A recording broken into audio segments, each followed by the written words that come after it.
బిగ్గరగా చదువుకుందాం. He performs wonders that cannot be fathomed, miracles that cannot be counted.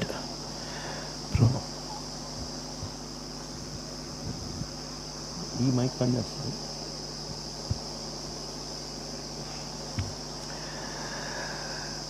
యోబు తన జీవితంలో ఆయన మాట్లాడుతూ వచ్చిన ఈ అధ్యాయం అంతా మనం చూసినట్లయితే చాలాసార్లు ఆ సందర్భం ఏంటో మనకు అర్థం కాకుండా వచనాలు తీస్తామేమో. బైబిల్లో చాలామంది చాలా సందర్భాల్లో మనం కూడా ఆ సందర్భమును పట్టించుకోకుండా కేవలం మనకేం కావాలో అది మాత్రమే తీసుకునే ఆ పరిస్థితిలోనికి దిగజారిపోతూ ఉంటున్నాం. ప్రపంచంలో ఎక్కడన్నా కానీగాక సందర్భాన్ని చూస్తారు. కనుక బైబిల్ గ్రంథాన్ని చదివేటప్పుడు కూడా ఆ సందర్భం ఏంటి అనేది మనం ఒకసారి చూడాల్సిన అవసరం ఎంతైనా ఉంది. ఒక ఆయన పెళ్లి చేసుకుందాం అనుకొని పెళ్లి వయసు వచ్చిన తర్వాత ఓ పిల్లని ప్రేమించాడు. ఆమె పేరు రూత్. ఆమెని ప్రేమించి పెళ్లి చేసుకుందామని డిసైడ్ అయిపోయిన తర్వాత అప్పుడు ప్రార్థన చేశాడు, ప్రభా ఈ పిల్ల నీ చిత్తంలో ఉందని నాకు చూపించు. ప్రేమించింది వీడు. నీ చిత్తంలో ఉందని నాకు చూపించు. నీ చిత్తంలో ఉందా లేదా కాదు, ఉందని చూపించు. మందిరానికి వచ్చి పడుకున్నాడట. జరిగిన సంఘటన. మందిరానికి వచ్చి పడుకొని, ప్రభా రేపు పొద్దున్న నేను లేవంగానే నా కళ్ళ ముందు రూత్ అని పెద్ద అక్షరాల్లో చూపించు, నీ చిత్తం అనుకొని పెళ్లి చేసుకుంటాను అని చెప్పి ఇక ఆ మందిరంలో పడుకొని పొద్దున్నే లేచాడు. ఆ మందిరంలో ఇలా బట్ట ఉంటుంది. బట్ట ఉండి దాని మీద చిన్న చిన్న అక్షరాలు కోసి ఆ అక్షరాలని వాటి మీద కొడతారు. బ్లూ కలర్ క్లాత్ మీద ఎల్లో కలర్ అక్షరాలు కోసి కొడతారు. ఇక రాత్రి ఆ మందిరం పుల్పిట్ పక్కనే పడుకున్నాడు. పొద్దున్నే లేచి చూడంగానే తన కళ్ళ ముందు పెద్ద అక్షరాల్లో RUTH రూత్ అని కనిపించింది. అబ్బా దేవుని చిత్తం అనుకొని వెళ్ళి పెళ్లి చేసేసుకున్నాడు. పెళ్ళి అయిపోయిన తర్వాత తెలిసింది ఏంటంటే ఆమె తెలుగు మాట్లాడదు, పచ్చి సంస్కృతమే మాట్లాడుతుంది. మీకు అర్థం కాలేదా? పచ్చి బూతులే మాట్లాడుతుంది ఆమె. అసలు తెలుగు ఏం మాట్లాడు, ఎత్తుకోవడమే నీ అని ఎత్తుకుంటుంది పొద్దుగాలే. ఇక ఈయన తట్టుకోలేక, అసలు నిన్ను ఎందుకు పెళ్లి చేసుకున్నా తెలుసా, దేవుడు నాతో మాట్లాడినందుకు చేసుకున్నానంటే, పారాని మోకం దేవుడు నీతో ఎందుకు మాట్లాడతాడని అంది. చూపిస్తారా మందిరానికి పోదామని చెప్పి ఇద్దరు ఆటో వేసుకొని మందిరానికి వచ్చారు. మందిరానికి వచ్చిన తర్వాత ఇదిగో ఇదే RUTH అని మాట్లాడాడు, రూత్ అని మాట్లాడాడు చూడు అంటే ఆమె వచనం అంతా చదువుతుంది. ఆడ రూతే లేదు. ఆడ జరిగింది ఏంటంటే, ఆ వచనం ఏంటి అంటే, Jesus said I am the way, the truth and the light. ట్రూత్లో టీ ఊడిపోయింది వీడు చూసినప్పుడు. వీడు పెళ్లి చేసుకొని వచ్చేటప్పటికి వీళ్ళు టీ తగిలిచ్చారు. ట్రూత్ ఏంటంటే రూత్ లేదు. వచనాల్ని సందర్భాలు బయట లాగేస్తే ఇట్లానే ఉంటుంది. ఒకరోజు ఒకడు సిగరెట్ తాగుతున్నాడంట, క్రైస్తవుడే. సిగరెట్ తాగుతుంటే దారుణం ఇంకో క్రైస్తవుడు పోతూ, ఏరా సిగరెట్ తాగుతున్నావు, బైబిల్లో సిగరెట్ తాగకూడదు ఉంది తెలుసా అన్నాడంట. వీడు అనేటప్పుడు వీడు అన్నాడంట, ఎక్కడుందిరా అని అంటే, నువ్వే ఎత్తుక్కో అని వెళ్ళిపోయాడంట. ఇప్పుడు వీడి చేతిలో సిగరెట్ ఉంది, తాగాలా లేదా తెలియదు. అందుకే ఓ చేతిలో సిగరెట్ అలానే పట్టుకున్నాడు. బైబిల్ ఇలా పట్టుకొని, ప్రభా నాతో మాట్లాడు ప్రభా అని చెప్పి బైబిల్ ఇట్లా తీసాడంట. తీస్తే, మీ దేహం దేవునికి ఆలయమని మీరు ఎరగరా అని వచ్చిందంట. మీ దేహం దేవునికి మందిరం, దేవునికి ఆలయమని మీరు ఎరగరా. సరే, నాకు ఇది అర్థమైంది ప్రభా, నా దేహం దేవునికి ఆలయం. సిగరెట్ తాగాలా లేదా లేదు కదా, నాతో మళ్ళీ మాట్లాడు ప్రభా అని చెప్పి మూసి మళ్ళీ తీశాడంట. తీస్తే ఇక సొలొమోను మందిర ప్రతిష్ట ఆ అధ్యాయం వచ్చిందంట. దాంట్లో దేవాలయం అంతా పొగతో నింపబడిను అని వచ్చిందంట. ఇంత చక్కగా వాక్యం చెప్తుంటే సిగరెట్లు తాగమంది ఈడెవడో వద్దంటాడేంటని శుభ్రంగా దేవుని చిత్తానుసారంగా సిగరెట్ తాగేశాడట. ఇలా చదవరు వాక్యం సందర్భాన్ని కాస్త చూస్తే అప్పుడు మనం వాక్యాన్ని దాని నేపథ్యంలో చదవడానికి వీలుంటుంది. మా ఊర్లో అంటే ఇంతకుముందు సేవ చేసిన ఊర్లో ఓ యవనస్తుడు వచ్చి, అన్నా నేను రెడ్ కలర్ పల్సర్ 220 కొనుక్కుందాం అనుకుంటున్నానన్నా, ప్రార్థన చేసి దేవుని చిత్తం చెప్తావా అంటే, ఇక చెప్పడానికి ఏం మిగిలింది? రెడ్ డిసైడ్ అయ్యావు, పల్సరు డిసైడ్ అయ్యావు, 220 కూడా డిసైడ్, ఇంకేం మిగిలింది అని అంటే, నువ్వే చదువుకో నాయన అంటే ఇక పోయాడు. ఇక బైబిల్ చదువుతూ ఉంటున్నాడు.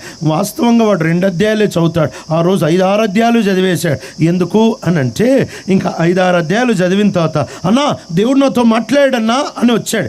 ఏదిరా చూపించు అని అంటే, రెడ్ అని చూపిస్తూ ఉంటున్నాడు. ఆ అధ్యాయం తీసుకొని చదివితే దాని ముందు బ్లాక్ బ్లూ ఉంది, అది కనపట్లే, రెడ్డే కనపడుతుంది. నువ్వేది డిసైడ్ అవుతావో అదే కనపడుతుంది. కనుక జాగ్రత్తగా మనం కాస్త లేఖనాలని వాటి నేపథ్యంలో, వాటి సందర్భాలలో చూడడం చాలా ప్రాముఖ్యమైంది.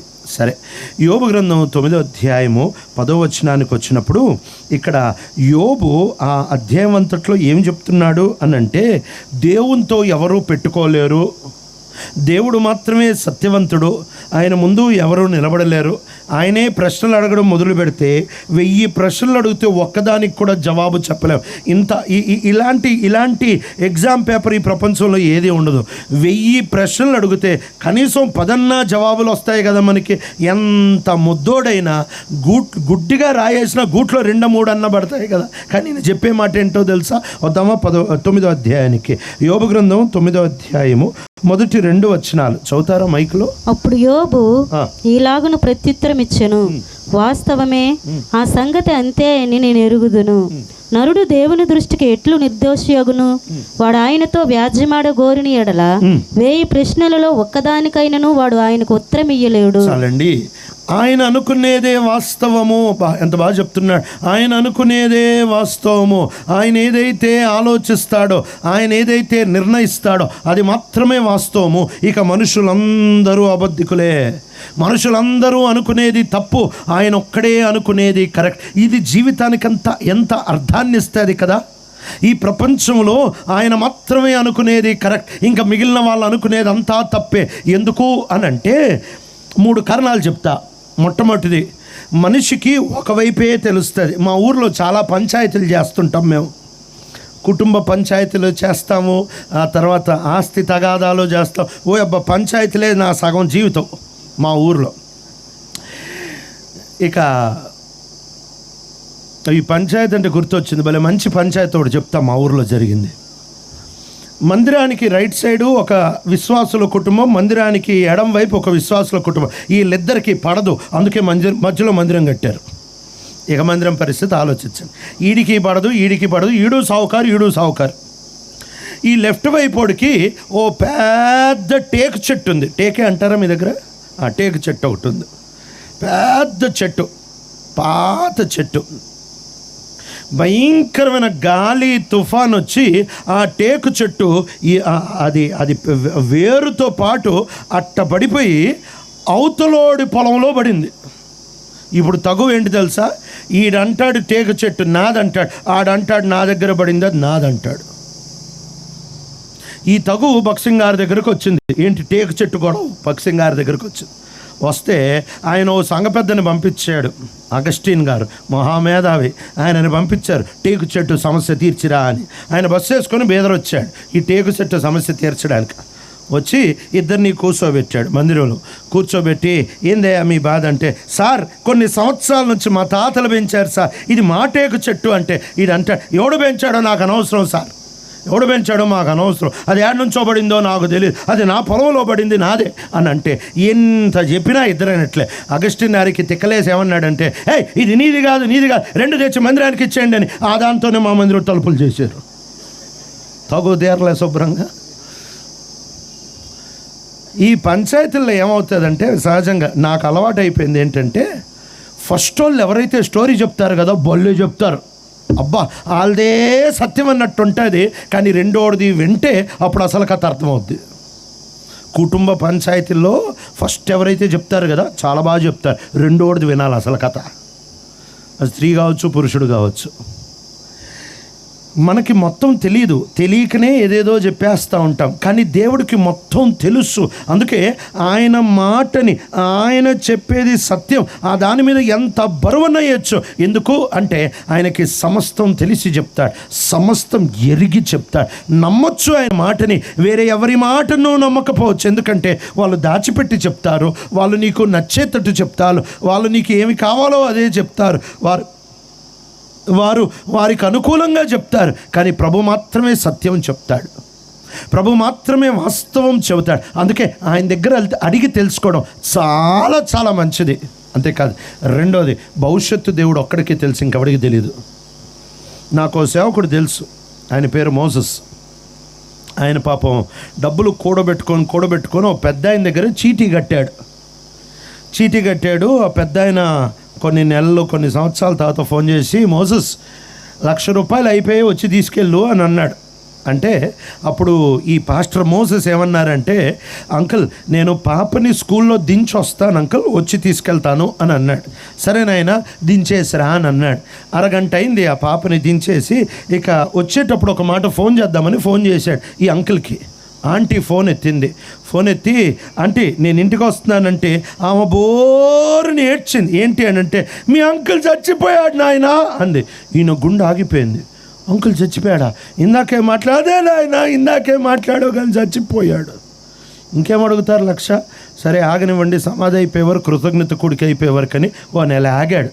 అంతా అయిపోయిన తర్వాత ఇక నిదానంగా వచ్చి ఆంటీ నేను అంకుల్ దగ్గర చీటీ కట్టేవాడిని తెలుసు కదా అని అంటే, తెలుసు నాయన, అంకుల్ దగ్గర 1,00,000 అయింది, అంకుల్ ఫోన్ చేసి రమ్మన్నారు, నేను పాపని దించొస్తానన్నాను, అంత లోపల అంకుల్ చచ్చిపోయారు, అంటే ఆ 1,00,000 నాకు ఇస్తారా అంటే, ఆమె ఏడ్స్ ఏమంది తెలుసా, అంకులే పోయాడు, ఆయన డబ్బులు నాకేం తెలుసు నాయన అంది. అయిపోయా. ఇంకేం చేస్తాడు? భవిష్యత్తు ఎవ్వడికి తెలియదు, ఆయన ఒక్కడికే తెలుసు. ఆయన మాట మీద భరోసా పెట్టు. నేను చదువుకునేటప్పుడు ఇంటర్మీడియట్ అయిపోయిన తర్వాత, ఇంటర్మీడియట్ సెకండ్ ఇయర్లో ప్రభుని నమ్ముకున్నా. ఇంటర్మీడియట్ అయిపోయిన తర్వాత ఎంసెట్ రాసిన తర్వాత కౌన్సిలింగ్కి వెళ్ళేటప్పుడు ప్రార్థన చేసుకున్నా, ప్రభా నేను ఏ దాంట్లో సీట్ తీసుకోవాలి ప్రభా సాయం చేయి అనుకొని, కంప్యూటర్లో తీసుకోవాలి అనే సత్యం అని నాకు అనిపించింది. అది ప్రభు నా హృదయంలో ఆ భారం పెట్టాడేమో అని అనిపించి ఇక గట్టిగా మొండిగా తీర్మానం తీసుకున్నా, కంప్యూటర్ తీసుకుందాం అని చెప్పి.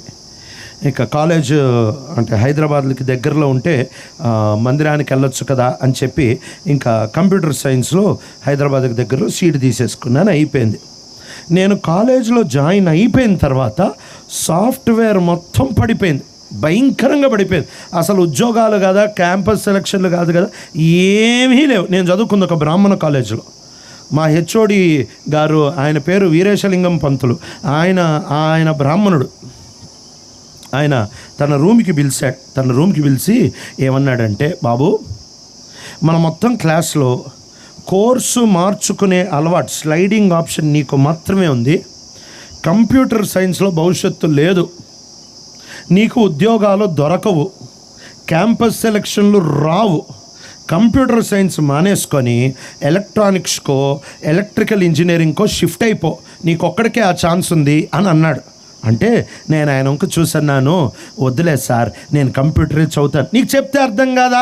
నీకు ఉద్యోగం దొరకదయ్యా, క్యాంపస్ సెలక్షన్లు లేవయ్యా, కంప్యూటర్ సైన్స్కి భవిష్యత్తు లేదు, నేను ఎన్నో సంవత్సరాల అనుభవంతో చెప్తున్నాను అని అంటే, ఆలోచించుకొని చెప్పి ఒక వారం టైం తీసుకో పర్వాలేదు అన్నాడు. లేదు సార్ నా తీర్మానం ఇదే సార్, నేను కంప్యూటర్ సైన్సే చదువుతా అంటే, ఏంటే అంత మొండితనం నీకు? ఎందుకంత మొండితనం? చెప్తున్నాను కదా అని అంటే, లేదు సార్ నేను ప్రార్థన చేసుకొని బైబిల్ చదువుకొని తీర్మానం తీసుకుని. అంటే ఎంత పాతకాల పొడివిరా, నువ్వు ఇంకా ప్రార్థనల మీద ఆధారపడుతున్నావా, ఇంకా పాత పుస్తకం చదువుతున్నావా అని అన్నాడు. ఇక సరే నీ కర్మ అని అన్నాడు. ఇక నేను కంప్యూటర్ సైన్స్లోనే కొనసాగించిపోయా. 4వ సంవత్సరం ఫస్ట్ సెమిస్టర్లో మా క్లాస్కి సబ్జెక్ట్ తీసుకోవడానికి ఆయన వచ్చినప్పుడు అందరి ముందు ఎటకారంగా, మన క్లాస్లో ఒక పాతకాలపోడు ఉన్నాడు, వాడు ఇంకా బైబిల్ నమ్ముతాడట, ఆడింకా ప్రార్థిస్తాడట, ఆ దేవుడు వీడికి చెబుతాడట అని చెప్పి ఎటకారంగా అంటే మా క్లాస్ అంతా నవ్వింది. అది అయిపోయిన ఒక 3 నెలలకి కంప్యూటర్ సైన్స్ లేచింది, అసలు ముందు ప్రపంచంలో ఎన్నడూ లేవనట్టు లేచింది. క్యాంపస్ సెలక్షన్లు చేయడానికి కుప్పలు కంపెనీలు వస్తున్నాయి. ఒక్కొక్కడికి 2-3 సెలక్షన్లు. అసలు ఆ కంప్యూటర్ సైన్స్ ఇట్ట లేచింది. ఆ తర్వాత మా క్లాస్కి వచ్చి ఈ వీరేశలింగం గారు ఏమన్నారో తెలుసా? వీడు చదివే పుస్తకం చాలా మంచి పుస్తకం, కుదిరితే మీరు అందరు కూడా చదవండి. ఈ దేవుడికి భవిష్యత్తు తెలుసు. ఆయన మాట నమ్మొచ్చు, ఆయన మాట మీద భరోసా పెట్టచ్చు. అది ఈరోజు నీకు కాస్త అనానుకూలంగా కనిపించొచ్చేమో, ఈరోజు కాస్త నొప్పిగా కనిపించవచ్చు, ఈరోజు కాస్త కలిసి రానట్టు కనిపించొచ్చేమో, కానీ చెప్పేది భవిష్యత్తు తెలిసిన దేవుడు కాబట్టి ఆరాంగా దాని మీద నువ్వు భరోసా పెట్టేయచ్చు. మూడవది, ఈ పుస్తకం ఆయన మాట లక్షలాది మందిని నడిపించింది, మిషనరీలను నడిపించింది, బిజినెస్ మెన్ని నడిపించింది, బైబిల్ ట్రాన్స్లేటర్లను నడిపించింది, సేవకుల్ని నడిపించింది, విశ్వాసుల్ని నడిపించింది. ప్రపంచంలో విచిత్రమైన అద్భుత ఆశ్చర్యకార్యాలని ఈ పుస్తకం చదివినవాడు, ఆయన మాట విన్నవాడు చేస్తూ వచ్చాడు కనుక ఆయన మాట మీద భరోసా పెట్టచ్చు. యోబు ఈ సందర్భం మాట్లాడుతున్న 9వ అధ్యాయం సందర్భం ఏంటి అని అంటే, ప్రభా నీతో ఎవరు పెట్టుకోగలరయ్యా? నువ్వు అనుకుందే కరెక్ట్, నువ్వు చెప్పిందే వేదం, మేము అనుకునేదంతా తప్పు. నువ్వు 1000 ప్రశ్నలు అడిగితే ఒకదానికి కూడా మేము జవాబు ఇవ్వలేము. నీ ఆలోచన, నీ శక్తి అది ఊహకు మించింది అని 4వ వచనంలో చెబుతూ ఉంటాడు. ఆ మాట చదువుతారా? 4వ వచనంలో, ఆయన మహావివేకి అధిక బల సంపన్నుడు ఆయనతో పోరాడ తెగించి హాని నొందని వాడు ఎవడు? చదువుమా. వాటికి తెలియకుండా, ఈ మాట గమనించు, వాటికి తెలియకుండా పర్వతములను తీసివేయువాడు ఆయనే, ఉగ్రత కలిగి వాటిని బోర్లదోయువాడు ఆయనే. ఇది బిందె కాదు, పర్వతం సంగతి మాట్లాడుతున్నాడు. బోర్లతోయువాడు ఆయనే అంట. బోర్లతోయడం ఏంటి? అసలు పర్వతాన్ని ఇటు తీసి అట్టేస్తాడంట. అసలు ఆయన వివరణ గురించి రాస్తూ యెషయా అంటాడు, విచిత్రమైన వివరణ రాస్తాడు. ఆ వివరణ చదివితే బాగుంటుందేమో. వద్దామా 40వ అధ్యాయానికి? యెషయా గ్రంథం 40వ అధ్యాయము. ఆయన కథ గురించి మాట్లాడుతూ ఆయన ఎవరు అని రాస్తూ 12వ వచనం నుంచి చదువుతారా? నీతో కలహించు వారిని, యెషయా గ్రంథం 40వ అధ్యాయం, యెషయా 40:12. తన కుడిసిటిలో జలములు కొలిచిన వాడెవడు? జేనతో ఆకాశములు కొల చూచిన వాడు ఎవడు? భూమిలోని మన్ను కొలపాత్రలో ఉంచిన వాడు ఎవడు? త్రాసుతో పర్వతములను తూచిన వాడు ఎవడు? తూనికి చేత కొండలను తూచిన వాడు ఎవరు? యెహోవా ఆత్మకు నేర్పిన వాడు ఎవడు? ఆయనకు మంత్రి అయి ఆయనకు బోధపరిచిన వాడు ఎవడు? ఎవని యొద్ద ఆయన ఆలోచన అడిగెను. ఆయనకు వివేకము కలుగు చేసిన వాడు ఎవడు? న్యాయ మార్గములను గూర్చి ఆయనకు నేర్పిన వాడు ఎవడు? ఆయనకు జ్ఞానమును అభ్యసింపజేసిన వాడు ఎవడు? ఆయనకు బుద్ధి మార్గము బోధించిన వాడు ఎవడు? జనముల చేద నుండి జారు బిందువుల వంటివి, జనులు త్రాసి మీద ధూళి వంటి వారు. చాలండి. ఈ దేవుడు గురించి రాస్తా అంటున్నాడు. ఎంత అద్భుతమైన మాటలు అంటే, ఆయన కుడిసిటిలో సముద్రాల్ని మోయగలిగిన వాడు ఎవడు?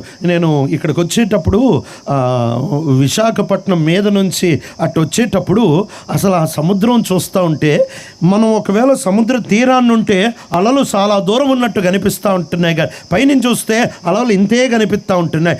సముద్రం ఆకాశం కలిసిపోయినట్టు ఎంత దూరం చూసినా సముద్రమే. అంత సముద్రాన్ని అంట ఆయన కుడిసిట్లో అలా మోసేస్తాడని. అలంకార భాషే, కానీ ఈ అలంకార భాష అద్మానంగా వాడట్లేదు, వాస్తవంగానే వాడుతున్నాడు. కుడిసిట్లో సముద్రం మోసేస్తాడట, త్రాసులో పర్వతాలని తూచేస్తాడట, తక్కెడిలో కొండల్ని తూచేస్తాడంట, జేనెడితో ఆకాశాన్ని కొల్చేస్తాడంట. ఏమి దేవుడు ఈయన! అసలు ఆ దేవుని వివరణ గురించి మాట్లాడుతూ విచిత్రం ఏంటో తెలుసా? ఈ 40వ అధ్యాయంలో ఇక్కడ ఆయన శ్రేష్టత, ఆయన పెద్దతనం, ఆయన గొప్పతనం గురించి మాట్లాడుతూ ఇవన్నీ రాయక మునుపు ఓ వచనం రాశాడు. కుడిసిట్లో 7 సముద్రాలు, త్రాసులో పర్వతములు, తక్కెళ్ళలో కొండలు, ఆ తర్వాత జేనెడుతో ఆకాశం, వీటన్నిటిని రాయక మునుపు 11లో మాట రాస్తాడు. ఇంత బలమైన దేవుడు అంట మన దగ్గరకు వచ్చేటప్పుడు ఎట్ట వివరిస్తున్నాడంట. చదువుతారా 11వ వచనం? గొర్రెల కాపరి వలె ఆయన తన మందను మేపును, తన బాహువుతో గొర్రె పిల్లలను కూర్చి రొమ్మున ఆనించుకుని మోయును. చాలండి. ఇంగ్లీష్ బైబిల్లో అయితే ఒకసారి చదువుతా ఉంటాను. He tends his flock like a shepherd. He gathers the lambs in his arms and carries them close to his heart. He gently leads the young. నిదానంగా, ఇంత బలశూరుడైన దేవుడు తన గొర్రెల దగ్గరకు వచ్చేటప్పటికి మాత్రం చాలా నిదానంగా నడిపిస్తాడంట, ఎత్తుకొని నడిపిస్తాడంట, రొమ్ముకి దగ్గర ఆనిచ్చుకొని.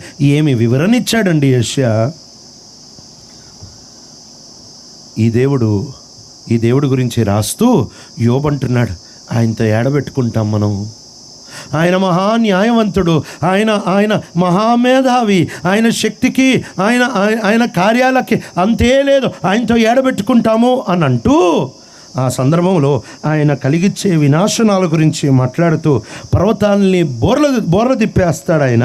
ఆ తర్వాత వచ్చేద్దాం యోబు 9:6 అంటాడు, ప్రపంచాన్ని లేక భూమిని అలా దాని స్థలం నుంచి వణికిచ్చేస్తాడట. సూర్యుడిని మూసేస్తే అది ఇక వెలుగివ్వదట. నక్షత్రాలని ముద్రేస్తే అవి ఇక చీకటైపోతాయట. 8లో అంటున్నాడు, ఆయనే కదా ఆకాశాలను అలా పరిచిపెట్టేశాడు, ఆయనే కదా ఆకాశ గణాలని అలా సృష్టించాడు. ఈ వినాశనం గురించి మాట్లాడుతూ 10వ వచనం అంటున్నాడు, ఆయనతో ఎవరు పెట్టుకోగలరు? ఆయన చేసే అద్భుతాలు మన ఊహకు మించింది. ప్రియుడా, ఈ అద్భుతాలు చేసే దేవుణ్ణి నువ్వు గనక విశ్వసిస్తే నీ జీవితమే, యేసుని నమ్మిన వాని జీవితం చాలా విచిత్రమైన, విడ్డూరమైన, ప్రపంచానికి వింతైన అద్భుతంగా తయారు చేసి పెడతాడు. గ్యారంటీ. దేవుణ్ణి విశ్వసించి భరోసాతో నడిచే ప్రతి ఒక్కడిని ఒక వింతైన అద్భుతంగా చేసి వదిలిపెడతాడు. ఈ ప్రపంచం ఎవరన్నా కావచ్చు, ప్రభుతో జాగ్రత్తగా దగ్గరగా నడిచిన వాని జీవితాన్ని దగ్గర నుంచి చూస్తే చాలా విచిత్రంగా, చాలా వింతగా ఉంటుంది. ఈ ఉదయకాలం 2 మధ్యాహ్నపు కూడికలో నేను 3 అద్భుతాల గురించి మాట్లాడడానికి ప్రయత్నం చేస్తా. ఇది ఎవరో జీవితంలో జరిగేది కాదు, ప్రభుని విశ్వసించిన ప్రతి ఒక్కరి జీవితంలో జరిగేది. ఈ మొదటి సెషన్లో భౌతికమైన అద్భుతం గురించి మాట్లాడతాను. 2వ సెషన్లో మానసిక అద్భుతం గురించి మాట్లాడతాను. మధ్యాహ్నం భోజనం అయిపోయిన తర్వాత మీకు నిద్ర వచ్చేటప్పుడు ఆత్మీయ అద్భుతం గురించి మాట్లాడతా. ఈ భౌతికమైన అద్భుతం, ఏ రోజైతే నువ్వు ప్రభుని విశ్వసిస్తావో ఆ రోజు ప్రభు నీకు ఒక పనిని నియమిస్తాడు. ఆ పని నీ శక్తితో చేయగలిగింది కాదు. ఆ పని నీ భౌతిక సామర్థ్యంతోనో నీ కండ బలంతోనో చేయగలిగింది కాదు. అలాంటి పెద్ద పనిని ఆయన నిర్ణయిస్తాడు. యేసుక్రీస్తు ప్రభుని ఈ రోజుల్లో ఒక తప్పుడు బోధ, సువార్త అంటున్నారు కానీ సోది చెప్తున్నారు. ఏంటి తెలుసా సోది? యేసు ప్రభు దగ్గరకు ఒక్కసారి రా, ఒక్కసారి ప్రార్థన చేసుకో, ఒక్కసారి నమ్ముకో, నీ పాపాలన్నీ పోతాయి, ఆ తర్వాత నీ ఇష్టం. ఎవడు చెప్పాడు? ఇది సోది, సువార్త కాదు. సువార్త ఏంటో తెలుసా? యేసు దగ్గరికి రా, ఇక పోయేది ఉండదు. ఒక్కసారి ఆయన దగ్గరికి వచ్చావంటే, ఇప్పుడు ఆ తప్పిపోయిన కుమారుడు ఇంటికి వచ్చాడు కదా, ఇంటికి వచ్చిన తర్వాత వాళ్ళ నాన్నతో అంటున్న మాట ఏంటో తెలుసా? తప్పైపోయిందయ్యా, నాకు కాస్త భోజనం ఇవ్వు, బియ్యం ఒక సంచిలో కట్టించు, కందిపప్పు కూడా ఒక సంచి కట్టిపెట్టు, నేను ఇవన్నీ తీసుకొని మళ్ళీ ఆ దేశానికి పోతాను అని అనలే. వచ్చినోడు ఏమంటున్నాడో తెలుసా? ఇక మీదట నేను నీ పని వాళ్ళలో, నీ కూలి వాళ్ళలో ఒకటిగా బతికేస్తా, నిన్ను వదిలిపెట్టి ఇంకెక్కడికి పోను. ఓసారి కలిసి వెళ్ళిపోవడం సువార్త కాదు, సోది. ఒకసారి ఆయనని కలిసి ఏదో పాపక్షమాపణ పొందేసి ఆ తర్వాత వెళ్ళిపోవడం, అది కాదండి సువార్త. బైబిల్ చెప్పేది ఆయన దగ్గరకు ఒక్కసారి వస్తే ఇక తిరిగి వెళ్ళని ప్రయాణం, a journey of no return. 16వ శతాబ్దం 17వ శతాబ్దంలో మిషనరీలు ప్రపంచమంతా బయలుదేరారు. ప్రాముఖ్యంగా ఇంగ్లాండ్ దేశం నుంచి, ఇంగ్లాండు, స్కాట్లాండ్, ఆ తర్వాత Ireland, Poland, Denmark, France, Germany, ఈ ప్రాంతాల నుంచి బాగా బయలుదేరారు మిషనరీలు. వీళ్ళు బయలుదేరి ఏదన్నా దేశానికో ద్వీపానికో పోయిన తర్వాత వీళ్ళు చేసే మొదటి పని ఏంటో తెలుసా? వాళ్ళు తన భార్య, తన పిల్లల్ని తీసుకొని ఒక చిన్న ఒక పెద్ద ఓడెక్కి ఆ ఓడలో ప్రయాణం చేసి వారు వెళ్ళాల్సిన దేశం దగ్గరకు వచ్చినప్పుడు ఒక చిన్న దోణి తీసుకొని వాళ్ళ సామగ్రి అంతా ఆ దోణిలో వేసేసుకొని ఆ దోణిలోకి దిగిపోతారు. ఈ భార్య, భర్తలు, పిల్లలు వీళ్ళు ఇక తెడ్లు వేసి నిదానంగా బయలుదేరి ఆ ప్రాంతానికి వాళ్ళు సేవ చేయాలి అని అనుకున్న ఆ ఊరికి వస్తారు. వచ్చిన తర్వాత ఆ ప్రాంతంలోనికి వాళ్ళు దిగిన తర్వాత వాళ్ళు సేవ పెట్టకమునుపు చేసే మొదటి పని ఏంటో తెలుసా? వచ్చిన దోణిని ముక్కలు ఇరగ్గొడతారు, మంట పెడతారు, దోనంతా బుడిదైపోయిన తర్వాత సేవ మొదలు పెడతారు. ఎందుకు అనంటే సేవలో కష్టాలు వస్తే, సేవలో అనారోగ్యతలు వస్తే, సేవలో కుటుంబ సభ్యులు ఎవరైనా చచ్చిపోతే దోనుంటే మళ్ళీ మన దేశానికి వెళ్ళిపోతామేమో అని చెప్పి దోణిని తగలబెట్టి ఆ తర్వాత సేవ మొదలు పెడతారు. ఇప్పుడు సేవకు వచ్చిన తర్వాత దోణిలు తయారు చేసుకుంటున్నారు, అది వేరే కథలేండి. కానీ a journey of no return. ప్రభువుని విశ్వసించిన తర్వాత ఇక తిరిగి వెళ్ళను. ఈ రోజుల్లో రక్షణ అనేది పెద్ద స్కామ్ అయిపోయింది, పెద్ద స్కీమ్ అయిపోయింది. ఏంది అంటే ఎవడిని అడిగినా రక్షించబడ్డావు అంటే ఈ మధ్యకాలం ఎవడినన్నా అడుగు అవునే అంటాడు. ప్రార్థన చేసుకున్నావు ఈరోజు అంటే ఈరోజు చేసుకోలేదన్నా అంటాడు. అదేదో పెద్ద నిన్న చేసుకున్నాడు. నాలంటాడైతే నిన్న చేసుకున్నావు అని మనల్ని అడుగుతాడు. లేదన్నా అంటే లాస్ట్ ఎప్పుడు చేసుకున్నావు అని అడుగుతాడు. ఓ నెల అయిందంటే నీకేందిరా రక్షణ పెచ్చకపోతే? రక్షించబడినప్పుడు ఆయన అన్న ఆ మీటింగ్లో తెలుసా, మీటింగ్ బాగానే ఉంది, మీటింగ్ తర్వాత ఈటింగ్ తర్వాత మీటింగులు బాగానే ఉన్నాయి, కానీ ఆయనతో తగ్గబట్టున్నా లేదన్నా ఆ రోజు చెయ్యి ఇరిచేయాలట్టే. ఏందో ఆ రోజు అంట సిలువేసేయాలి ఇట్టంటో. ఏందో ఒక్కసారి ప్రభుని కలిస్తే అయిపోయిందా? నిజంగా ఆయనని గనక నువ్వు కలిసావనుకో, నిజంగా గనక నువ్వు ప్రభుని కలిసావనుకో, ఆ రుచే గనక నీకు తగిలిందనుకో, ఆయన వదిలిపెట్టి పోలేవు. ఆ రుచి నీకు తగలలేదనుకో, ఇలా అంటావు ఓసారి కలిసాను బ్రదర్, అప్పుడు రక్షించబడ్డా. నేను చదువుకుంటున్న దినాల్లో మా ఫ్రెండ్ హాస్టల్లో ఉన్నా. ఒకరోజు కొన్ని రోజులు ఆడ హాస్టల్లోనే ఉన్నాను. ఓ రోజు రాత్రి 2 గంటలకి వాడు హాస్టల్ నుంచి బయటకు వచ్చి బండి స్టార్ట్ చేసుకొని పోతుంటే పక్కన హాస్టల్ నుంచి మా ఫ్రెండే ఆడొచ్చి, ఎక్కడికి రా రాత్రి 2కి పోతున్నావు అంటే, టీ తాగడానికి పోతున్నాను రా అన్న. చదువుకుంటున్నా కాబట్టి టీ తాగడానికి పోతున్నాను రా అన్న. అప్పుడు వాడు అన్నాడు, ఎక్కడరా అంటే, ఇక్కడే రా, ఒక 6 కిలోమీటర్ల దూరంలో టీ ఉంటుంది అంటే, ఏడ ఉందిరా బాబు, బడ్డీ కొట్టు ఏడా ఉంది కదా, టీ ఏడా దొరుకుతుంది కదా అని అన్నాడు. అది మా ఇంటి దగ్గర టీ అన్నమాట. వాడు చేస్తాడు టీ అసలు అబ్బో. ఇక నేను వీటితో అన్నాను, అరే నీకు టైం ఉంటే 5 నిమిషాలు, 2 నిమిషాల్లో పోతాం, నిమిషంలో టీ తాగుతాం, 2 నిమిషాల్లో వచ్చేద్దాం, 5 నిమిషాల్లో వచ్చేస్తాం, కూర్చోరాదా అని కూర్చోబెట్టుకున్నా. అక్కడికి తీసుకెళ్ళి 6 కిలోమీటర్లు వెళ్ళి రాత్రి 2 గంటలకు అక్కడ టీ తాగి వచ్చేసిన తర్వాత ఇక కొన్ని రోజుల తర్వాత మళ్ళీ ఇక నేను బయటకు వచ్చి టీ తాగుదామని పోయేటప్పటికి ఈడు బండి స్టార్ట్ చేస్తున్నాడు. ఎక్కడికి రా అంటే, టీ తాగడానికి. ఎక్కడికి రా అంటే, ఆడకి. ఏడ ఉంది కదరా బడ్డీ కొట్టు అని నేను అన్నా. ఆ రుచి ఇక్కడ రాదురా. ఆ రుచి అలవాటు అయితే 6 కిలోమీటర్లు పోతామే. యేసు రుచి అలవాటు అయితే వదులుకొని ఎలా బతుకుతావు? ఒకవేళ యేసుని నేను రక్షించబడ్డా, యేసుని విశ్వసించా, నేను నమ్ముకున్నా, నేను చెయ్యెత్తా, నేను నేలల్లో మునిగా, ఇదో పెద్ద స్కీము. నేను నేలల్లో మునిగాను, కానీ ఆ తర్వాత ఆయనతో పెద్ద సంబంధం పెట్టుకోలేదు. నువ్వు పెద్ద మోసంలో ఉన్నావు, నువ్వు రక్షించబడలేదేమో. అదేదో భావోద్రేకం, అదేదో చెప్పి ఆయన ఏదో బాగా చెప్పి ఉంటాడు, లేకపోతే బాగా మొన్న ఒక రోజు అంటే కొన్ని సంవత్సరాల క్రితం గుంటూరు జిల్లాలో ఒక మీటింగ్, నేను ఇంకొక ఆయన ఇద్దరం వెళ్ళాం అక్కడికి. సాయంత్రం కూడిక వాళ్ళు ఏమన్నారంటే, అన్న ఎటు 2 ఉన్నారు కదా, 2 మీటింగ్లు పెడదాం రాత్రి అని అన్నారు. నేను అన్న, పొద్దున్న పెడతారు 2 మీటింగ్లు, రాత్రి పెట్టరు. రాత్రి ఎప్పుడెప్పుడు అయిపోతే తిని ఇంటికి వెళ్ళిపోదామని జనం ఉంటారు, అప్పుడు 2 పెడితే మరుసటి రోజు ఇప్పుడు రాడు. రాత్రి ఎప్పుడు 2 పెట్టొద్దు, రాత్రి 1 పెట్టండి అని చెప్పి ఆ బ్రదర్ వచ్చాడు కదా, ఆయనకి ఇచ్చేయండి, రాత్రి పర్వాలేదులే నేను కూర్చుంటాను అని చెప్పి, ఇక పెద్ద మీటింగ్, అది ఓపెన్ మీటింగ్, వెనకాల కూర్చున్నా. ఆయన చెప్పాడు సువార్త కూడిక, సువార్త చెప్పలే, సువార్త కూడిక. ప్యూర్ స్వచ్ఛమైన సోది చెప్పాడు. స్వచ్ఛమైన సోది, పక్కా సోది కథ మొత్తం ఒక ఒక ఒక ఒక విచిత్రమైన కథ చెప్పాడు. చాలా బాగా చెప్పాడు. కథ మాత్రం బాగా చెప్పాడు, కానీ కథకి సువార్తకు సంబంధం లే. భలే కథ చెప్పాడు. ఇక ఆ కథ చెప్తుంటే కూర్చున్న ఆడవాళ్ళందరూ అని ఆ షీమిడి లాగుతూ, ఇక ఆ కొంగుతో ఆ కన్నీరు దుడుస్తుంటే ఈయనకు ఆత్మాభిషేకం ఎక్కువైపోతుంది. బలి చెప్తున్నాడులే కథ. నాలాంటి కంకర్రాయి గుండెకే కాస్త కథ తగిలింది. బలి చెప్పాడులే కథ, కానీ సువార్త లేదు ఆ కథలో.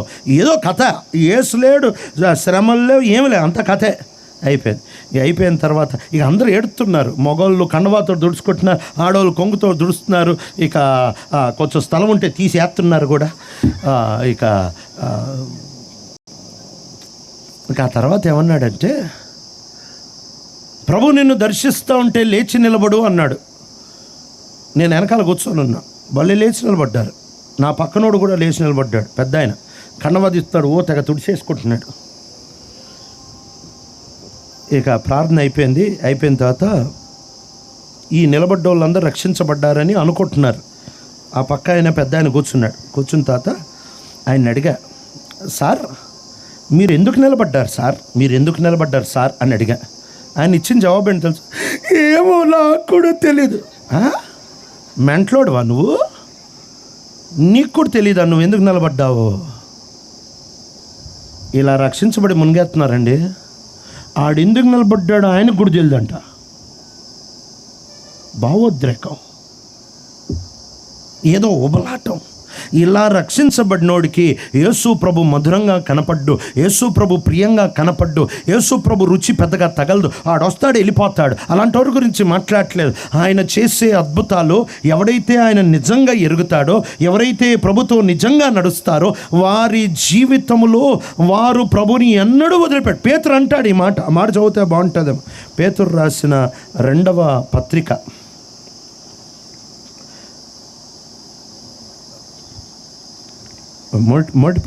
మొదటి పత్రిక 2వ అధ్యాయము 1వ వచనం నుంచి చదువుతారా? అప్పుడు ప్రభువు దయాళుడని మీరు రుచి చూచి ఉన్న ఎడల, బాగా గమనించండి, ప్రభువు దయాళుడని మీరు రుచి చూచి ఉన్న ఎడల సమస్తమైన దుష్టత్వమును సమస్తమైన కపటమును వేషధారణను అసూయను సమస్త దూషణ మాటలను మాని క్రొత్తగా జన్మించిన శిశువులను పోలిన వారై నిర్మలమైన వాక్యమును పాలవలన రక్షణ విషయములో ఎదుగు నిమిత్తము పాలన అపేక్షించుడి. ఏమంటున్నాడో తెలుసా? ఈ మాట మొత్తానికి షరతేంటో తెలుసా? మీరు ప్రభువు దయాళుడని రుచి చూసి ఉన్న ఎడల, నిజంగానే ఆయన రుచి గనక మీకు తగిలిందే అనుకో, ఆయన ఏమంటున్నాడో తెలుసా? మీరు అప్పుడు ఆ రుచి తగులుతేనే సమస్త విధమైన అని చెప్పి ఒక లిస్టు రాస్తాడు. వేషధారణ అంటాడు, అసూయ అంటాడు, ఇచ్చకపు మాటలు అంటాడు, మోసం అంటాడు, దగ అంటాడు. వీటిలన్నిటి నుంచి దీంట్లో ఏముందిరా ప్రభువులో ఉండే రుచిలో అని చెప్పి వాటిలన్నిటిని వదులుకుంటామంట. పరిశుద్ధత ఎప్పుడు బాగా అనిపిస్తుందో తెలుసా?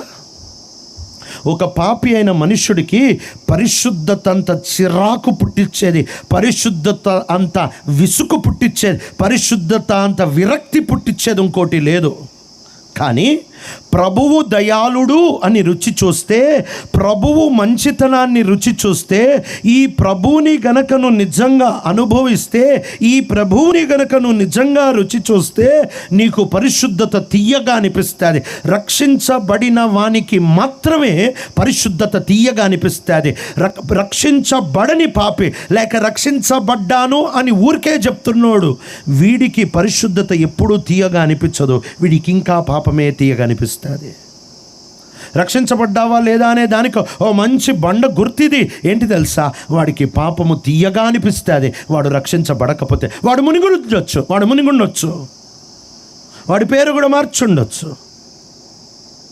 కానీ వాడిలో నిజంగా ప్రభువుని వాడెన్నడూ కలవలేదు కాబట్టి, ఆ రుచి తగలలేదు కాబట్టి, ఆ రుచి వాడికి తగలలేదు కాబట్టి వాడికి పాపపు రుచి దగ్గరికి మళ్ళీ పోతూ ఉంటాడు. ఒకవేళ ప్రభువు రుచి తగిలితే, పేతురు రాస్తున్న మాట ఏంటో తెలుసా? ప్రభువు రుచి, ప్రభువు దయాళుడని మీరు రుచి చూసి ఉన్న ఎడల అని చెప్పి కొనసాగింపులో ఏమంటున్నాడు తెలుసా? ఎట్లయితే కొత్తగా పుట్టిన శిశువుల వలె. ఈ మాట నాకు ఇటీవల కాలం వరకు అర్థం కాలేదు, ఎందుకంటే మాకు పిల్లలు లేరుగా. మొన్న ఊరు వెళ్ళాం. ఆ ఊరు వెళ్ళినప్పుడు నాతో పాటు మా మా సేవలో ఉండే పిల్లల్ని తీసుకెళ్ళా. వాళ్ళకు చిన్న పాప. చిన్నపిల్లలతో ఎప్పుడు లేము రూమ్లో, ఫస్ట్ టైం. ఇక అందరం ఒకే రూమ్లో ఉన్నాము. ఆ చిన్నపిల్ల అర్ధరాత్రి లేచి ఏడుస్తుంది. ఏం పిచ్చరా వీళ్ళకి, ఇప్పుడు ఏడుస్తారేంటి నాకు తెలియదు. అసలు పిల్లలు అట్ట ఏడుస్తారనే కథ మనకు తెలీదా? ఏంద్ర ఇట్టేడుతుంది అనుకొని, ఏంద్ర ఇప్పుడు ఇట్టేడుతుందంటే పాల కోసం ఏడుతుందన్న. వీళ్ళకి టైం ఉండదా? వీళ్ళకి టైం ఉండదన్నా. ఏదో ఒకటి ఆట వస్తువు ఇవ్వచ్చుగా అంటే, నువ్వు ఏ వస్తువు ఇచ్చినా ఆగరన్నా, పాలు ఇచ్చే వరకు ఏడుస్తారు. వాళ్ళకి మీటింగ్లో ఉన్నామా, ఈటింగ్లో ఉన్నామా, స్లీపింగ్లో ఉన్నామా, నడుస్తున్నామా, బస్సులో ఉన్నామా, సంబంధం లేదు. వాళ్ళకి ఆకలి ఎత్తే ఏడుస్తారు అంతే. ఎట్ట ఏడుస్తారంటే ఇంకా అమ్మ కొడితే ఇంకా ఎక్కువ ఏడుస్తారు. నువ్వేమన్నా చెయ్యి, ప్రతి ఏలుకు ఒక బంగారు పొంగరం తొడిగి చైనా ఏడుస్తారు, నాకు పాలే కావాలని ఏడుస్తారు. నువ్వు ఏం చెప్పినా ఏడుస్తారు, నువ్వు భయపెట్టించినా ఏడుస్తారు, నువ్వు గిచ్చినా ఏడుస్తారు, నువ్వు కొట్టినా ఏడుస్తారు, నువ్వు బయటకు తీసుకెళ్ళే పాలిచ్చే వరకు ఏడుస్తారు. ఆ రోజు ఆ పిల్లని చూసి నేను అనుకున్నా, పేతురుకి పిల్లలు పుట్టారేమో అప్పుడు రాశాడేమో ఈ పత్రిక అనిపించింది నాకు. ఆ లొల్లి ఏంటో ఆయనకు అర్థమైంది. ఆ పిల్లలు ఇక రాజీ పడరు. అదే కావాలి, అదే కావాలి, అదే కావాలి. నేను సండే స్కూల్ తీసుకునేవాడిని. బేసిక్గా నేను సండే స్కూల్ టీచర్ని. ఇక సండే స్కూల్ తీసుకుంటా ఉన్నాను. ఒకరోజు తీసుకుంటా ఉంటే అందరూ కథ చక్కగా వింటున్నారు. ఫ్రంట్లో ఒక చిన్న పిల్ల కూర్చుంది. ఆ పిల్ల వినట్లే, ఆ పిల్లోడు వినట్లే. ఆడు చిన్న 50 పైసలు చాక్లెట్ పట్టుకొని పరా ఆడుతూ ఉన్నాడు. 50 పైసలు చాక్లెట్ పట్టుకొని అందరు కథ వింటున్నారు, కానీ నాకు ఆ చాక్లెట్ చాలా డిస్టర్బ్ అవుతూ ఉంది. ఇక తట్టుకోలేక తీసుకొని తినేసా. నేను తినంగానే వాడు రాగం ఎత్తాడు కదా. ఇక అసలు ఆ కీబోర్డ్లో ఆక్టేవ్ దొరకదు, ఆ పిచ్చిలో ఎత్తాడు, గట్టిగా ఎత్తాడు. అప్పుడు నాకు అర్థమైంది, ఈ పిల్లోడు చేసిన లొల్లి కంటే నేను చేసిన లొల్లి ఎక్కువ అని. మొత్తం సండే స్కూల్ ఆగిపోయింది. కిందకెళ్ళి ఫ్రిడ్జ్లో నుంచి ఒక డైరీ మిల్క్ తెచ్చా. 150 రూపాయలు. తింది 50 పైసలే, తింది 50 పైసలే. 150 రూపాయలు డైరీ మిల్క్ అంటే 300 రెట్లు పిల్లల ట్యాక్సులు చాలా ఎక్కువ కదా. 150 రూపాయలు డైరీ మిల్క్ తెచ్చి వాడికి ఎత్తే ఆడేమన్నాడు తెలుసా? ఇదొద్దు అదే కావాలని. అదే పిల్లోడు అంటే, ఇదొద్దు అదే కావాలా. పేతురు అదే భాష మాట్లాడుతున్నాడండి. ఏమాట్లాడు తెలుసా? ప్రభువు దయాళుడని రుచి చూసి ఉన్న ఎడల, ఆ రుచే గనక తగులితే నువ్వు ఆగవు. నువ్వేమంటావంటే, నాకు ఇంకా కావాలి, నాకు ఇంకా కావాలి, నాకు ఇంకా కావాలి, నాకు ఇంకా కావాలి. ఆ రుచి తగలాలంతే. ఆ రుచి తగులితే ఇదే రుజువు అండి, ఒకడు రక్షించబడ్డాడని. రుచి చూసి ఉన్న ఎడల, నిజంగా ఆ రుచి తగులితే, ఏసంటే రుచి తగులుద్ది. ఇక యేసు కోసం బతుకుదామని తీర్మానం తీసుకుంటాడు. ఆ రుచి తగలలేదనుకో, అసలు వాడు యేసుని యేసుగా ఎరగలే. ఏదో మతంలో కలిశాడు, ఏదో మునిగాడు, ఏదో చెయ్యెత్తాడు, ఏదో ప్రార్థన చేశాడు. ఈ నిజమైన కార్యం వాడి లోపల జరగకపోతే, వాడికి రుచి తగలకపోతే, నువ్వు వాడిని తొయ్యాల్సి వస్తుంది. నువ్వు అది బోర్ పంపులాగా ఎంతసేపు కొడతావు అంతసేపు నీళ్ళు వస్తాయి. కొట్టి ఆపేస్తే అది కూడా ఆగిపోద్ది. ఏంది ఆగిపోయావు అంటే, నువ్వు ఆపేసావుగా, నేను ఆపేసా. ఈ ఫ్యాన్ లాగా తిరగదు, అది విసనకర్రలాగా తిరుగుద్ది. నువ్వు విసిరినంతసేపే, విసిరి పెడితే విసనకర్ర ఆడే కూర్చుంటుంది. రక్షించబడకుండా మతంలో కలిసినాడు అట్టే ఉంటాడు. నువ్వు తోసినంతసేపు కదులుతాడు, నువ్వు వదలంగానే మళ్ళీ ఆడ కూర్చుంటాడు. కానీ నిజంగా రక్షించబడ్డావా? ప్రభు రుచి నీకు తగిలిందా? ఇక పాపం రుచి నీకు తగలట్లేదా? ఎప్పుడో నువ్వు పడితే కూడా అనవసరంగా పడ్డానే, అనవసరంగా పాపం చేశానే, ఎంత దరిద్రంగా పడ్డానే అని మనస్సాక్షి గుచ్చి లోపలంతా బాధతో నింపబడి ఎప్పుడెప్పుడు బయటకు వద్దామా అని చెప్పి బయటకు వచ్చే ప్రయత్నంలో ఉన్నావా? పిల్లి బురదలో పడినట్టు ఇంకా మొత్తం ఇదిలించుకొని బయటకు వస్తున్నావా? నువ్వు రక్షించబడినట్టు. ఒకవేళ పంది బురదలో పడినట్టు ఇంతకంటే ఇంకో 2 బకెట్లు బురద పోయిందిరా, సరిపోవట్లేదు బురద నాకు అని అంటున్నావు అని అంటే నువ్వు రక్షించబడలే. నువ్వు మునిగావేమో, నువ్వు రక్షించబడలేదు. ఇలా నిజంగా రక్షించబడితే రక్షణతో పాటు ఆయన పని చేయాలి అనే తపన 2 కలిసి వస్తాయి. బాగా గమనించి ఈ మాట. ఆ తప్పిపోయిన కుమారుడు ఇంటికి వచ్చాడు కదా, ఇంటికి రావడమే ఈ మాట అందామని సిద్ధపడ్డా. ఏంటి తెలుసా? నేను నీ కుమారుడిని అనిపించుకోవడానికి యోగ్యుడని కాను, నేను పరలోకమునకు నీకును విరోధంగా పాపం చేశాను, నన్ను క్షమించు, నాకు భోజనం పెట్టు. దానికి ఇంకో మాట తగిలిచ్చాడు, ఇక శేష జీవితం నీ సేవ చేస్తూ బతికేస్తా. నిజంగా రక్షించబడితే దానితో పాటు ఆయన పని చెయ్యాలనే తపన లోపల ఆటోమేటిక్గా పుట్టుద్ది. ఈ రక్షణ తపన 2 వేరు కాదు, రక్షణ తపన కలిసే వస్తాయి. ఇశ్రాయేలు ప్రజలు ఐగుప్తు దేశం యొక్క బానిసత్వం నుంచి బయటకు తెచ్చాడు. ఎందుకు తెచ్చాడో తెలుసా? ఆ మాట చదివితే బాగుంటుందేమో. నిర్గమాకాండం 4:23 చదువుతారా? నిర్గమాకాండం 4:23 నన్ను సేవించునట్లు నా కుమారుణ్ణి పోనిమ్మని నీకు ఆజ్ఞాపించుచున్నాను. వాని పంపనోళ్ళని ఎడల చాలండి, నా కుమారుణ్ణి పోనిమ్ము.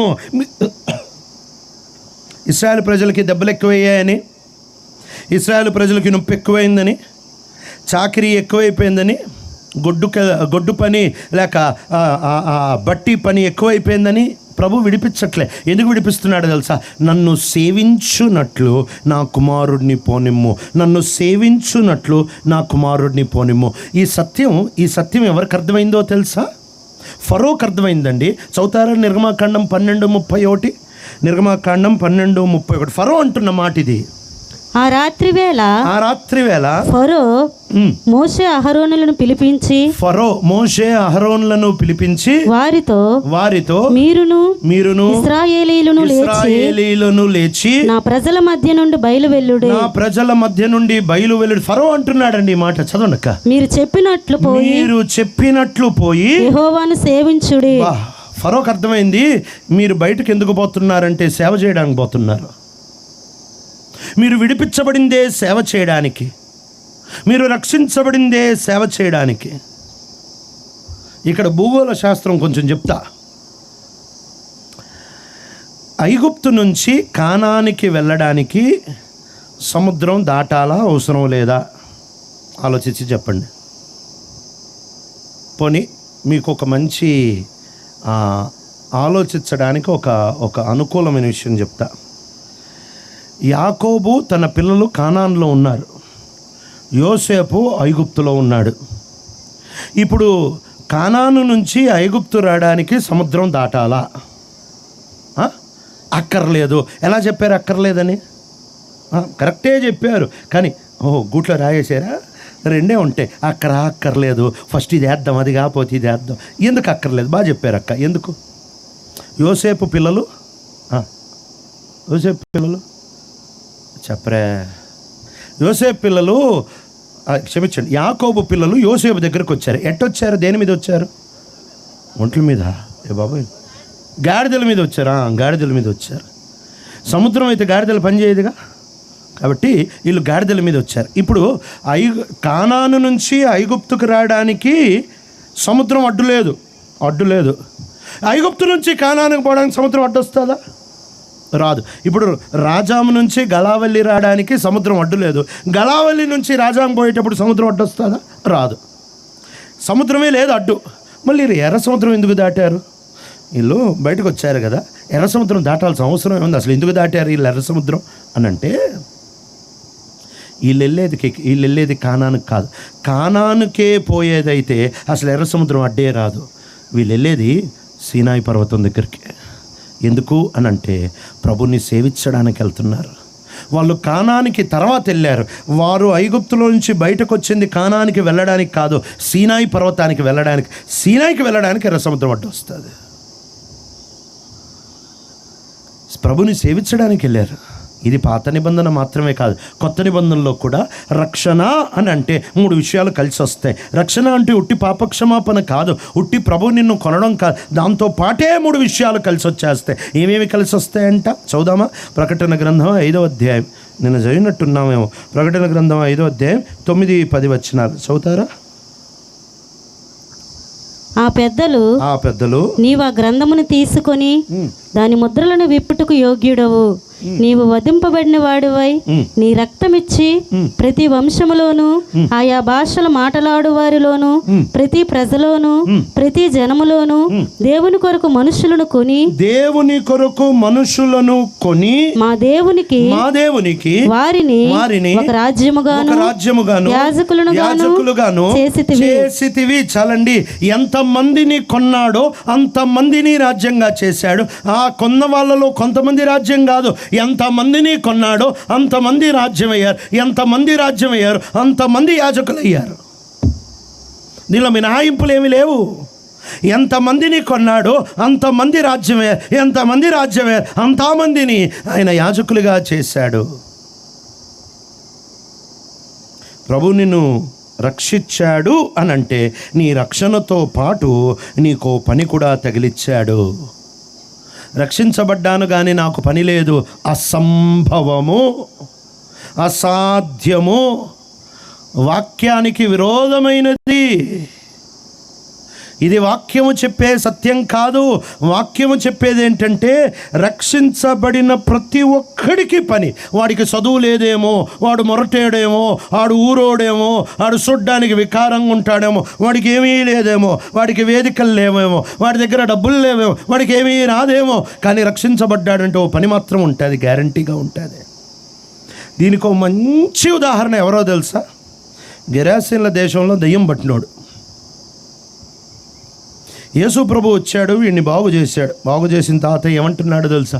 నీతో వచ్చేస్తానయ్యా, బ్రతిమాలుతున్నాడు. నీ దోనెక్కుతా, నీతో పాటు వచ్చేస్తా, నన్ను వదిలిపెట్టి పోవద్దు అంటే యేసు ప్రభు అన్నాడు, లేదు, నువ్వు ఇక్కడే ఉండాలి, నువ్వు నాతో రావడానికి వీలు లేదు అని చెప్పి ఆ వ్యక్తిని వదిలేసి ప్రభు వెళ్ళిపోతూ ఉంటున్నాడు.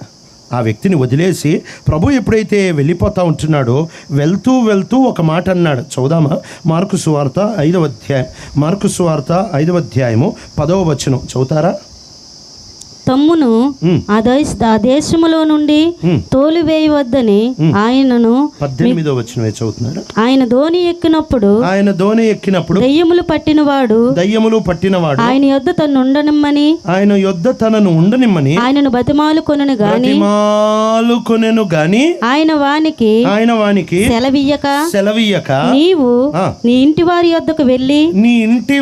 యొద్దకు వెళ్ళి ప్రభువు నీ యందు కనికరపడి నీకు చేసిన కార్యములన్నిటినీ వారికి తెలియచెప్పమనెను. వాడు వెళ్ళి యేసు తనకు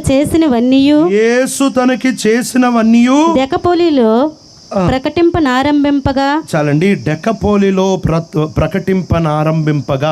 డెకపోలి అంటే 10 పెద్ద పట్టణాలు. బెంగళూరు, హైదరాబాదు, చెన్నై, కల్కట్టా, బాంబే లాంటి పెద్ద ఊర్లు, 10 మెట్రోపాలిటన్ సిటీస్ లాంటివి. ప్రభు ఇన్ని వేల మంది ఎక్కడికి తెలుసా? ఇంట్లో చెప్పాడు. ఒకరోజు చెప్పాడు, 2 రోజులు చెప్పాడు. ఇంట్లో వాళ్ళు ఎన్నిసార్లు మాకే చెప్తావురా అంటే ఇల్లు అయిపోయింది కదా అని ఆ వీధిలోనికి వచ్చి వీధిలో వాళ్ళకి చెప్పాడు, ఆ వాడలో చెప్పాడు, ఆ ఊరిలో చెప్పాడు. 10 పట్టణాలు తిరిగాడు. ఏమొచ్చు వీడికి? అరే ఆదికాండం తర్వాత ఏంటంటే ఆదికాండం పేరు ఎప్పుడు వినలేదు సార్ అంటాడు వీడు. అరే బైబిల్లో ఎన్ని పుస్తకాలు అంటే నాకు తెలియదు సార్. యేసు ప్రభు ఏ ఊరిలో పుట్టాడు అని నాకు తెలియదు సార్. యేసు ప్రభు అమ్మ నాన్న పేరెంట్ నాకు తెలియదు సార్. మరి ఎందుకురా చెప్తున్నావు అని అంటే నాకేం తెలియదు సార్, నేను ఎట్టున్నాను, ఆయన నన్ను బాగు చేశాడు, ఇది చెప్పమన్నాడు, ఇది చెప్తున్నా. నువ్వే మారావని ప్రూఫ్ ఏంట్రా అని అంటే చొక్కా తీసి చూపిస్తాడు. చూడు సార్, రాళ్ళతో కోసుకున్న కాట్లు చూడు, నా గొంతు చూడు సార్, ఎందుకు బొంగురు పోయిందంటే నేను ఒకప్పుడు దయ్యాల కోసం అరిచేవాడిని, ఇప్పుడు యేసు కోసం అరుస్తున్నా. నిజంగా రక్షించబడి పని లేనోడిని ఒక్కడిని చూపించండి బైబిల్లో, నాకు నీకు దొరకడు. ఆయన పనిచ్చిన తర్వాత ఒక అద్భుతం ఆరంభమవుద్ది. ఏం అద్భుతం ఆరంభమవుద్దో తెలుసా? నీ శరీరం చేయగలిగిన దానికంటే ఎక్కువ పని చేస్తావు. నీ శరీరము తట్టుకోగలిగిన దానికంటే ఎక్కువ తట్టుకుంటావు. కొంచెం పక్కెళ్ళండి అన్న. నీ శరీరం తాలుకోలేనిది కూడా తట్టుకుంటావు. అసలు ఆయన నీ ఈ బలహీన ఘటాన్ని, ఈ మృత్యమైన శరీరాన్ని ఎంత బలపరుస్తాడంటే, ఎంత శక్తితో నింపుతాడంటే, నిన్న చదివాం కదా, మట్టి ఘటములలో ఆయన మహిమైశ్వర్యాన్ని నిలుపుతాడంట. చెయ్యలేని పనులు ఈ మట్టి దేహంతో చేపిస్తా. నువ్వు మనిషిగా అవి చేయలేవు. నీ ఆరోగ్యం సరిపోదు, నీ గొంతు సరిపోదు, నీ తెలివి సరిపోదు, నీ కండ బలము సరిపోదు. అలాంటి కార్యాలు ఆయన జరిగిచ్చేస్తాడు. నువ్వు రక్షించబడ్డావు. నిజంగా ప్రభు దయాళుడని చూస్తే గనక ఇక ఆయన నీ శరీరానికి ఒక పనిస్తాడు. ఆ శరీరంలో ఆయన అద్భుతం చేస్తాడు. అబ్బో, పౌలు అనే మాట ఎందుకో మనం సందర్భానికి బయట చదువుతాము. ఏమంటున్నాడో తెలుసా? వద్దామా? ఫిలిప్పీలకి రాసిన పత్రిక, స్టిక్కర్ వచనం ఇది. ఫ్రిడ్జ్లకి బండ్లకి భలే తగిలిస్తారు స్టిక్కర్ వచనం. వద్దాము ఫిలిప్పీలకి రాసిన పత్రిక 4వ అధ్యాయము 13వ వచనం చదువుతారా? నన్ను బలపరచువాని యందే నేను సమస్తమును చేయగలను. ఈ సందర్భం అర్థం కావాలంటే 12 చదవాలిగా. కాస్త పైన చదివితే మనకు అర్థమవుతుంది. చదవండి. దీన స్థితిలో ఉండ నేను ఎరుగుదును, సంపన్న స్థితిలో ఉండ నెరుగుదును, ప్రతి విషయములోను అన్ని కార్యములలోను కడుపు నిండి ఉండుటకును, ఆకలిగని ఉండుటకును, సమృద్ధి కలిగి ఉండుటకును, లేమిలో ఉండుటకును నేర్చుకుని ఉన్నాను. నన్ను బలపరచువాని యందే నేను సమస్తమును చేయగలను. ఇదండి సందర్భం. ఏంటో తెలుసా? ప్లేట్లో అన్నం ఉన్నా నేను పని చేయగలను, ప్లేట్లో అన్నం లేకపోయినా పని చేయగలను. నా బ్యాంకులో డబ్బులున్నా పని చేయగలను, నా దగ్గర డబ్బులు లేకపోయినా పని చేయగలను. నాకు ఆరోగ్యం బాగుండి సంపన్న స్థితిలో అంతా సుఖంగా ఉన్నప్పుడు పని చేయగలను. చెరసాల్లో నన్ను బిగిచ్చేసి చలికి వణుకుతూ చావు బతుకుల మధ్యలో కొట్టుమిట్టాడుతూ కూడా నన్ను వదిలితే నేను పత్రికలు రాసి పంపించగలను. నన్ను బలపరచువాని యందు నేను సమస్తం చేయగలను. ఎంత చక్కటి మాట కదండి. నన్ను బలపరచువాని యందు నేను సమస్తము చేయగలను. ఈరోజు ఇది పౌలొక్కడికే వాగ్దానం కాదండి. రక్షించబడి ఆయన పని కొరకు వచ్చిన ప్రతి ఒక్కడి పని చేయగలడు. ఎట్లా చేస్తావో నీకు తెలీదు, ఎలా చేస్తావో నీకు తెలియదు. నేను ఒకరోజు వరంగల్లో సేవ చేసేటప్పుడు ఒక VBS పెట్టాం. ఆ VBSకి 2000 మంది కంటే పిల్లలు ఎక్కువ వచ్చేసారు. అనుకోలే అంతమంది వస్తారని. ఇక పని తక్కువ మంది యవనస్తులు, పనేమో విపరీత ఊహకు మించిన పని చేస్తున్నాం. 10 రోజులు VBS అయిపోయింది. ఇక ఆ భోజనాలు అయిపోయి ఎవడికి వాడు అలసిపోయాడు. జనం ఎట్ట నిద్రపోతున్నారంటే మందిరంలో ఎక్కడక్కడ పారేస్తుంది, ఎక్కడదక్కడ పడుకొని ఉన్నారు. 2 ఎట్ట పడుకున్నారో తెలుసా? మెట్లుంటే మెట్ల మీద ఇట్టే పడుకున్నారు. పొడుగ్గా మెట్ల మీద పడుకున్నారు. ఆడికి అసలు మెట్ల మీద పడుకున్నాడు అని కూడా తెలియట్లే. పోయి పక్కన ఒకడు పడిపోయి నిద్రపోతున్నాడు. అటు ఎట్టుంటారంటే శత్రువులు హతమార్చి వెళ్ళిపోతే జనం శవాలు పడి ఉంటాయి కదా, అటు పడున్నారు అందరూ. నా కథ అదే. నేను పడిపోయా. ఎక్కడంటే అక్కడ ఇసిరేసినట్టు పడ్డారు జనం. చాలా పని మిగిలింది. ఇక నన్ను నేను లేపుకొని పాక్కుంటా పోయి ఈ జనం అనుకొని ఇక బలవంతంగా లేచి వదులుతే పడిపోతాం. నా వల్ల కావట్లే. ఒక్కొక్కడిని లేరా అంటుంటే ఒక్కొక్కడు కోమాలో ఉన్నాడు. ఇంక ఏడలేస్తాడు. ఇక అందరినీ కష్టపడి లాక్కొని పోగేసుకున్నాం మందిరంలో. అందరూ మందిరంలో కూర్చున్నాం. చాలా పనులు ఉన్నాయి. ఓపికలు లేవు, అయిపోయింది కథ. ఇక స్నాక్స్ తెచ్చారు ఒకళ్ళు, ఇక తినే ఓపిక కూడా లేదు, తింటా నిద్రపోతున్నారు. ఆ స్నాక్స్ కోసం ప్రార్థన చేసిన తర్వాత ఒక పిల్లోడు ఒక పాట ఎత్తాడు.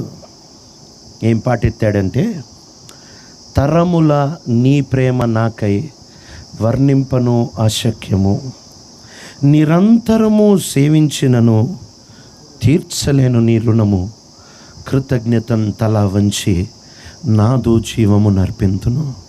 ఆ పాట పాడాడు. నిరంతరము నిన్ను సేవించిన తీర్చలేను నీ రుణం. ఆ పదజాలన పాడుతూ ఉండగా ఒక విచిత్రమైన శక్తి ఆ మందిరంలో కూర్చున్న వాళ్ళందరికీ, నాతో పాటు అందరం లేచాం. తీర్చలేనమయ్యా నీ రుణం, నీవు చూపిన తరముల ప్రేమకి తీర్చలేమయ్యా నీ రుణం అని మిగిలిన పనంతా చేసేసాం, అయిపోయాం. పనంతా చేసుకొని శుభ్రంగా ఎవడి ఇంటికాడు వెళ్ళి పడిపోయి నిద్రపోయాడు. ప్రియుడా, ఆయనకే గనక నువ్వు నిజంగా రక్షించబడితే ఆయన నిన్ను ఒక రాజ్యంగా చేస్తాడు, ఒక యాజకుడిగా చేస్తాడు, నీకొక పనిస్తాడు. నేను ఒక యవనస్తుడు, ఆ యవనస్తుడు ఉద్యోగం చేసుకుంటున్నాడు, నేను సండే స్కూల్ పని చేసుకుంటున్నా, సండే స్కూల్ లెసన్స్ రాస్తున్నా. ఇక కలిసి పని చేసుకుంటే నిద్ర రాదని చెప్పి ఇద్దరం కూర్చున్నాం. వాడు ల్యాప్టాప్ మీద పని చేస్తున్నాడు, నేను నా ల్యాప్టాప్ మీద పని చేస్తూ రాసుకుంటున్నా. మధ్యలో భోజనం చేసి వచ్చి కూర్చున్నాం. 18 గంటలు దాటేశాయి. 19 గంటలు వాడు తూగుతున్నాడు. అరే పడుకోరా అంటే, మీరన్నా నాకు పని ఉంది అని అన్నా. ఆడికి లోపల పౌరుషం పొడుచుకొని వచ్చింది. మీకు పని ఉంటే నాకు లేదా, నేను చేస్తాను. ఎందుకు రాది, నువ్వు జీతకాడివి, నువ్వు జీతానికి పని చేస్తావు, నీకు అంత కాదులే, నా కథే వేరు, నువ్వు చేసుకో పడుకో అని అంటే, లేదన్నా మీరు చేసినంత చేపు చేస్తాను. నష్టపోతావురా బాబు. సరే కూర్చున్నాడు. నేను పని చేసుకుంటా రాసుకుంటా పోతున్నా, కళ్ళు మూతలు పడుతున్నాయి. ప్రభా నా పని ప్రభా, ముగించాలి ప్రభా, పని చేయాలి ప్రభా. 20 గంటలు దాటేసి ఒళ్ళు బరువు ఎక్కిపోయింది. ఇక వాడు ల్యాప్టాప్ మీద ఏం కొడుతున్నాడు, ఆడికి అది అన్య భాషలు టైప్ చేస్తున్నాడు. అన్నీ పడుకోరా అని ఇక బలవంతంగా ల్యాప్టాప్ లాగేసి వాడిని పడుకోబెట్టేశా. ఆ తర్వాత నా పని కాస్త చేసుకొని పడుకున్నా. పొద్దున్న లేచి అంటున్నాడు, మీ కళ్ళు ఎట్ట తెరుచుకుంటున్నాయన్న, అసలు ఎట్లా నాకు కూడా తెలియదు. ఆయన పనిలో ఉంటే ఆయన నడిపిస్తాడు కదా. నేను హైదరాబాద్ నుంచి బీదర్కి తరచుగా డ్రైవ్ చేస్తూ ఉంటా. అంటే 130 కిలోమీటర్లు, పెద్ద దూరం ఏం కాదు. మహా అంటే గంట 10 నిమిషాల్లో కొట్టేస్తాం మేము. కానీ ఇక బాగా అలసిపోయి రాత్రి 2కి 3కి ఇక కారులో నేను మా ఆవిడ బయలుదేరుతాం. ఆమెకు ఒక వరం ఉంది, ఏంటంటే కారులో కూర్చోగానే నిద్రపోద్ది. అందుకే ఆమె బతుకుంది. మేలుకుంటే బీపీ పగిలిపోదు నరాలు. ఇక కారు వేగంగా పోతుంటావు, 140 150లో కనీసం పోతుంటుంది కారు. పోయేటప్పుడు నిద్ర వచ్చి శుభ్రంగా స్టీరింగ్ మీద ఇటు చేపెట్టుకొని శుభ్రంగా నిద్రపోతా. మా ఆవిడ చూసి, పాప మలిసిపోయాడు కదా పడుకోనీలే అని చెప్పి ఆమె పడుకుంటుంది, కారు పోతూ ఉంటుంది. బీదర్ వచ్చిన తర్వాత మా ఇంటి దగ్గరికి వచ్చిన తర్వాత లేస్తాం ఇద్దరం. వాడు తెచ్చాడు కదా ప్రభు అంటాం. ఈ స్టోరీ ఎవరికని చెప్తే, హే అట్టెట్టా అని అంటే, కూర్చో ధైర్యం ఉంటే. కూర్చున్నారు కొంతమంది, చూద్దామని కూర్చున్నారు. నేను తూగుతుంటే అన్నా పడుకుంటున్నాడు అంటే, అన్నట్టు అని పడుకుంటాడు, కారిపోతూ ఉంటుంది, పడుకోకో. ఇక టెన్షన్ చూడాలా. నాకు కాదు, నీకు కాదు, ఎవరికి కాదు.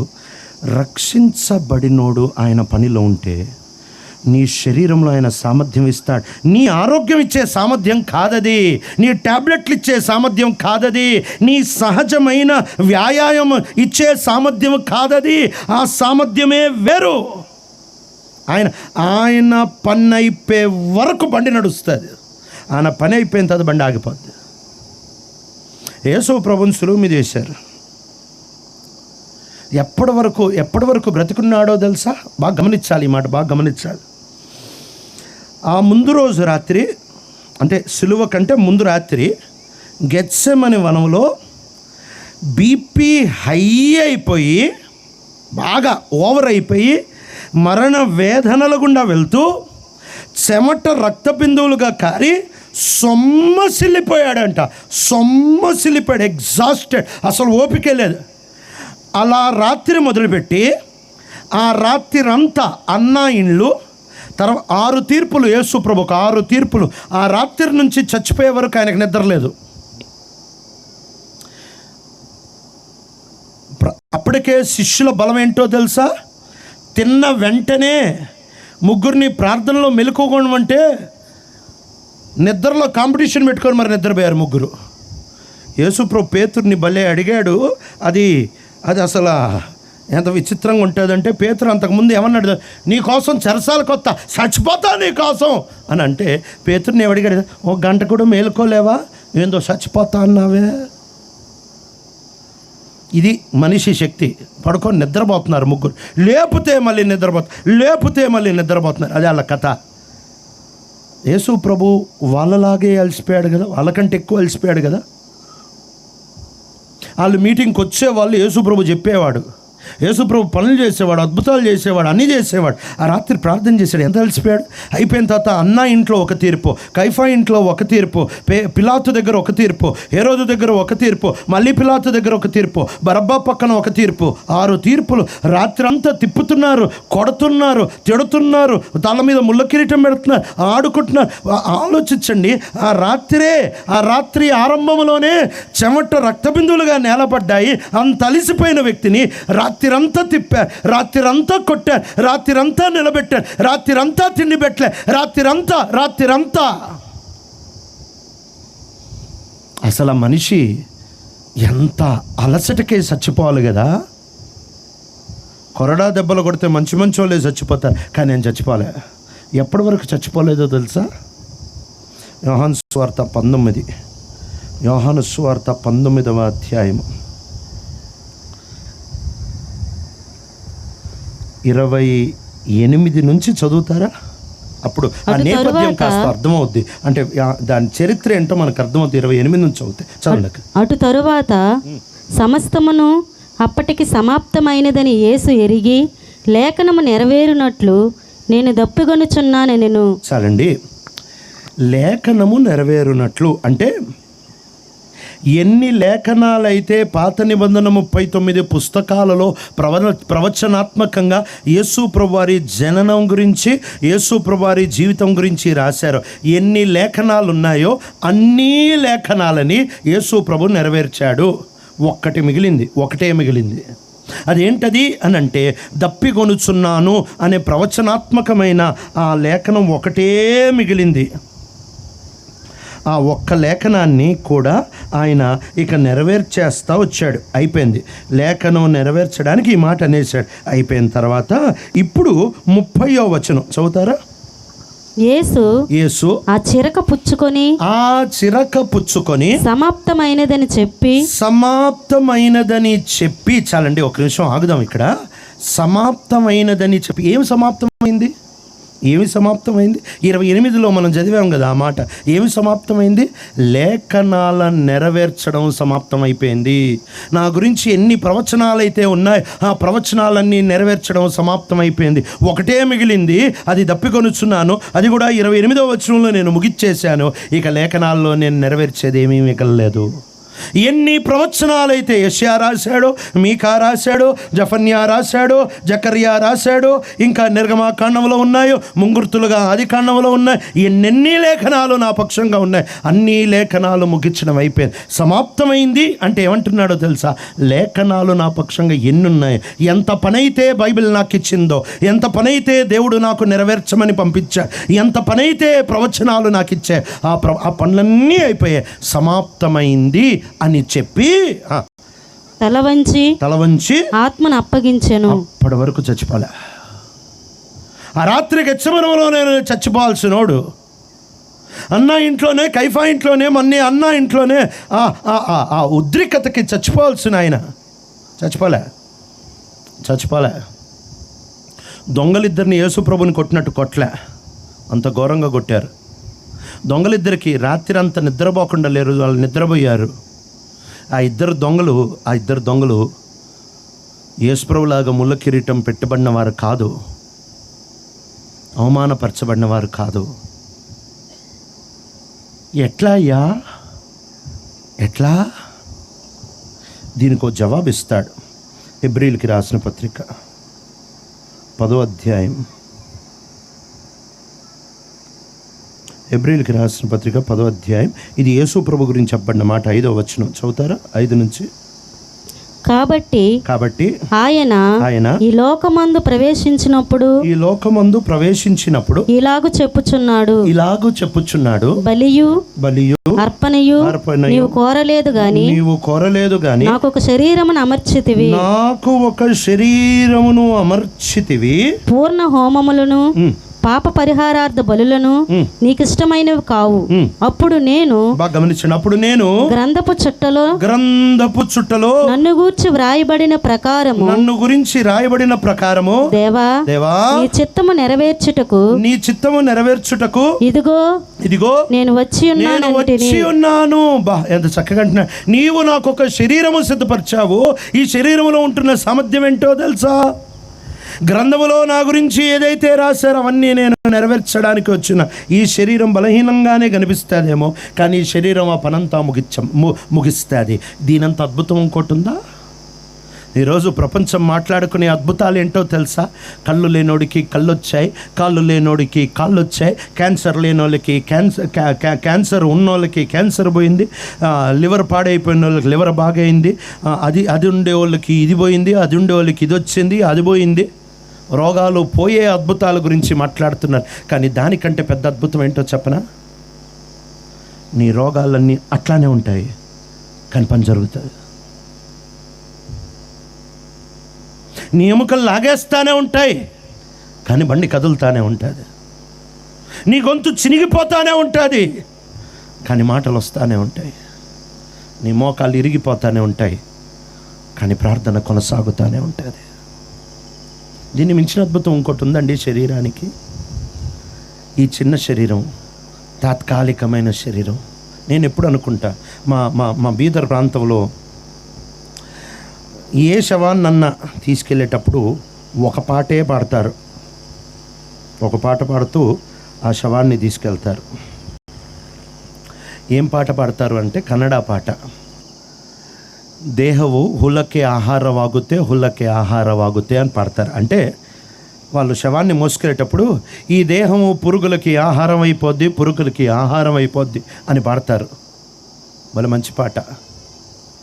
ఆ పాట పాడే ఆ శవాన్ని తీసుకెళ్ళి ఆ పాట విన్న ప్రతిసారి అనిపిస్తుంది, ఒకవేళ కనుక పౌల్నే పాతిపెట్టి, అంటే ఇలా ఊహిస్తున్నా, ఊరికే ఊహ, పౌల్ని ఒకవేళ భూమిలో పాతిపెట్టిన తర్వాత పురుగులన్నీ అరే కొత్త ఫ్రెష్ శవం వచ్చింది రండ్రా అనుకొని ఇక మొత్తం పురుగులన్నీ పౌలు మీద పడ్డాయి, శవం మీద పడ్డాయి.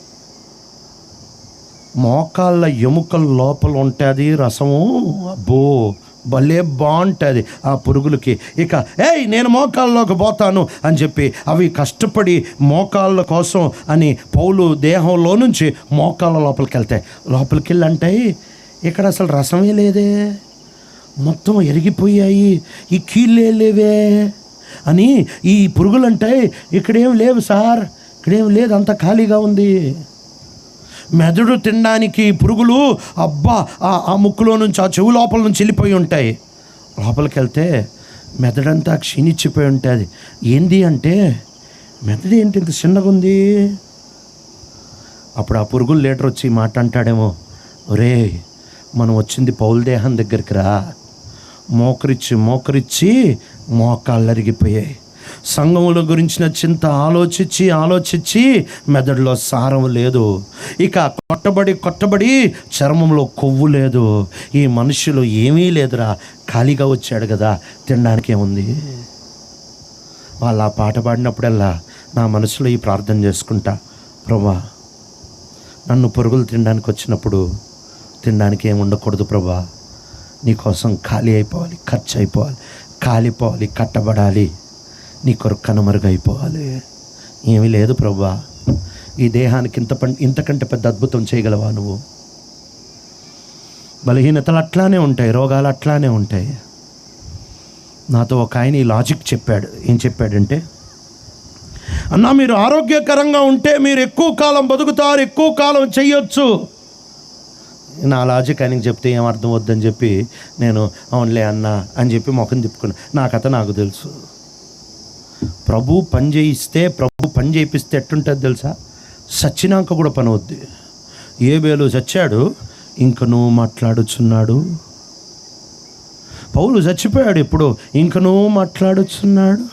భక్సింగ్ గారు ఆ కాలంలో ఉంటున్న ఆర్ఆర్కే మూర్తి గారు కావచ్చు, లేకపోతే పెద్ద పెద్ద మహాభక్తులు కావచ్చు, పురుషోత్తం చౌదరి కావచ్చు, వీళ్ళందరూ చచ్చిపోలేదా? ఇంకా పరిచర్య జరగట్లేదా? కేవలం ఆరోగ్యాన్ని ఆధారం చేసుకొని చేస్తే దాంట్లో అద్భుతం ఏముంది? బైబిల్లో నుంచి ఒక ఉదాహరణ చూపి నేను ముగించడానికి ప్రయత్నం చేస్తా. ఏలియా ప్రభుతో నడిచి అలానే ఎత్తబడ్డాడు. ఎలీషా ఆయనతో పాటు నడుస్తున్నాడు. ఏలియా ఎత్తబడేటప్పుడు ఎలీషా ఆయన పక్కన నడిచేటప్పుడు ఏలియా అడుగుతాడు, ఇన్ని సంవత్సరాలు నన్ను నమ్మకంగా సేవించావు కదా, నీకేం కావాలా అని అడిగాడు. అప్పుడు ఎలీషా ఒక మాట అంటాడు, నాకు రెండింతల ఆత్మ కావాలి అని అంటాడా, 2 పాళ్ళ ఆత్మ కావాలంటాడు. ఏమంటాడు? రెండింతల 2 పాళ్ళ? 2 పాళ్ళు. 2 పాళ్ళు. రెండింతలు అంటే ఏలియాకి 2 రెట్లని. 2 పాళ్ళు అంటే ఒకవేళ నాకు 4 కొడుకులు ఉన్నారనుకోండి, నాకు 4 కొడుకులు ఉన్నారు, నా దగ్గర ఆస్తి 5 కోట్లు ఉన్నాయనుకోండి, 2 అబద్ధాలే. కొడుకులు లేరు, ఆస్తి లేదు, ఊరికే చెప్తున్నా. 4 కొడుకులు ఉన్నారు, 5 కోట్లు ఉన్నాయనుకుందాం. ఇప్పుడు పాలు వేస్తా. ఎన్ని పాలు వేస్తానంటే 4 పాలు వేస్తా. ఒక్కొక్కడికి 1 కోటి ఇచ్చేస్తా. 1 కోటి మిగులుద్ది, అదొక పాలు. ఆ పాలు తీసి పెద్దోడికి ఇస్తా, జ్యేష్ఠుడికి ఇస్తా. 2 పాలు జ్యేష్ఠుడికి ఇస్తారు.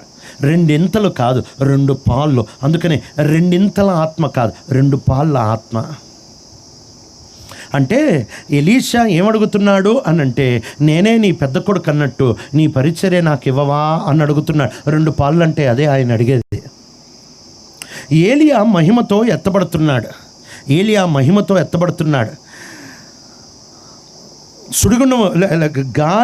సుడిగాలి వచ్చింది, వీళ్ళిద్దరిని వేరు చేసింది. అగ్ని రథాలు, అగ్ని గుర్రాలు వచ్చాయి, వీళ్ళిద్దరిని వేరు చేశాయి. సుడిగాలి వచ్చి ఏలియాని పైకి ఎత్తుకొని తీసుకెళ్ళిపోయింది. మహిమ, అసలు అంత మహిమాయుక్తంగా మనిషి ఎప్పుడూ పైకి పోలే. అంత మహిమాయుక్తంగా ఏ మనిషి చరిత్రలో పైకి పోలేదు. ఏలియా పోయినంత ఆ మహిమతో పైకెళ్ళినంత మహిమతో ఎత్తబడుతున్న ఏలియాని చూసి ఎలీషా ఏమన్నాడో తెలుసా? చదువుదాం. ఎలీషా ఏమన్నాడు? 2వ రాజుల గ్రంథం 2వ అధ్యాయం. 2వ రాజుల గ్రంథం 2వ అధ్యాయం 12వ వచనం చదువుతారా? ఎలీషా అది చూచి, నా తండ్రి ఇశ్రాయేలు వారికి రథమును రౌతులను నీవే అని కేకలు వేసెను. చాలండి. ఇశ్రాయేలుకి రథమును రౌతులు నీవే అని కేక వేశాను. ఇదేం కేకండి? నా తండ్రి ఇశ్రాయేలుకి రథము రౌతులు నీవే. ఈ మాట అర్థం చేసుకోవాలంటే ఆ చరిత్ర, ఆ కాలం సంగతి మనం అర్థం చేసుకోవాలి. ఆ రాజు దగ్గర సైన్యం మొత్తం క్షీణించిపోయింది, అసలు లేరు సైన్యం. గుర్రాలు చాలా తక్కువ, సైన్యం చిన్నగా ఉంది, పోరాడే వాళ్ళు కూడా ఎవరు లేరు. రాజు యుద్ధానికి వెళ్ళిపోతే తుక్కు ఓడిపోతాడు, దివాలా తీస్తాడు, అసలు సైన్యమే లేదు ఆ మనిషి దగ్గర. అది ఆయన పరిస్థితి, ఆయన కథ అది. చదువుతారా మాట? ఎందుకన్నారో ఆ సందర్భం మనకు అర్థమవుతుంది. 2వ రాజుల గ్రంథం 13వ అధ్యాయం. 2వ రాజుల గ్రంథం 13వ అధ్యాయము 7వ వచనం. ఈయన సైన్యం కథ ఆలోచించండి ఎంత అధ్వానంగా ఉందో. రౌతులలో 50 మందియు, రథములలో 10 రథాలు, కాల్బలములలో 10,000 మందియు మాత్రమే యెహోయాజు దగ్గర ఉండిరి. మిగిలిన వారిని సిరియా రాజు దుల్లగొట్టిన ధూళివలె నాశనము చేసి ఉండెను. ఇది ఇలా సైన్యం కథ. గుర్రాలు నడిపించాలి 50 మంది అంట. దేనికి పని చేస్తారు వీళ్ళు? పోనీ 50 మంది ఉన్నారా, ఏమన్నా చేస్తారంటే 10 రథాలు ఉన్నాయంట. 10,000 మంది దేనికి పని చేస్తారండి? 10,000 మంది ఓ జిల్లాలో ఉంటారు, 10,000 మంది పోలీసు వాళ్ళు ఓ రాష్ట్రంలో ఉంటారు. ఓ దేశానికి 10,000 మంది దేనికి పని చేస్తారు అసలు? ఆ పదం కూడా భలే వాడారు. దుమ్ము దుల్లగొట్టినట్టు దుల్లగొట్టారంట. ఎవరు లేరు, అయినా కూడా దేశం క్షేమంగా ఉండింది. ఎందుకో తెలుసా? ఏలియా ప్రార్థనా పరుడు కాబట్టి. అదే ఎలీషా అంటున్నాడు, నా తండ్రి ఇశ్రాయేలుకి రథము రౌతులు నీవే. ఇశ్రాయేల్ని కాపాడేది సైన్యం కాదు నీ ప్రార్థన. ఇశ్రాయేల్ని కాపాడేది సైన్యం కాదు నీ ప్రార్థన. ఈ మాట నీకు అర్థమవుతే బాగుంటుందేమో. నీ ఊరిని నీ మోకాలతో కాపాడొచ్చు. హడ్సన్ టైలర్ గురించి ఈ మాట అన్నారు ఆయన బయోగ్రఫీలో.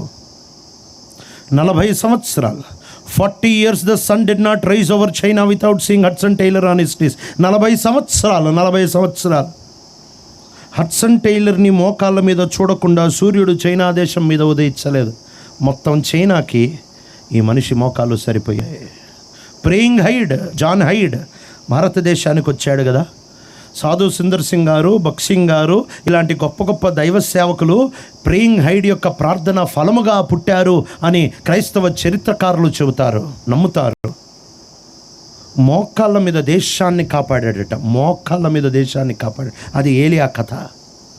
ఇశ్రాయేలుకి రథమును రౌతులు నినివే. ప్రార్థనతో దేశాన్ని కాపాడాడు. సైన్యం ఏమి చేయలేకపోతుంది.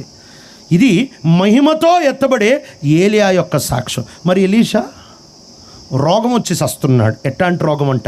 ఇదే అధ్యాయం 13వ అధ్యాయం 2వ రాజులు 13వ అధ్యాయము. ఈయన కథ ఏంటంట? 14వ వచనం. అంతటా ఎలీషా మరణకరమైన రోగము చేత పీడితుడై ఉండగా. చాలండి, ఒక నిమిషం ఆగుదాం ఇక్కడ. మరణకరమైన రోగము చేత పీడితుడై ఉండగా. దైవజనుడు, అద్భుతమైన దైవజనుడు, చనిపోయిన లేపినోడు, ఆశ్చర్య కార్యాలు చేసినోడు, పాత నిబంధన చాలా విడూరమైన 14 అద్భుతాలు చేసినోడు. ఈయన రోగం వచ్చింది, పీడితుడై ఉండగా పడకబట్టాడు. పరిస్థితి బాగలేదు. తన గదిలో తన గదిలో నిర్బంధించబడ్డాడు. తన రోగం బట్టి ఆరోగ్యం బాగలేదు. భయంకరమైన రోగం. అక్కడేమో ఆయన మహిమతో ఎత్తబడుతున్నాడు, అక్కడేమో ఆయన సుడిగాలు వచ్చి ఎత్తబడుతున్నాడు, అక్కడేమో అగ్ని రథాలు, అగ్ని గుర్రాలు వస్తున్నాయి. ఇక్కడేమో ఈయన రోగంతో పీడితుడై పడకబట్టాడు. ఆయన ఎత్తబడేటప్పుడు ఏ మాట అన్నాడు? రోగముతో పీడితుడై అనారోగ్యతతో మూలుగుతూ నొప్పితో వేదనతో అలమటిస్తున్నోడిని చూసి రాజు ఏమంటున్నాడో తెలుసా? చదవండక్క. ఇశ్రాయేలు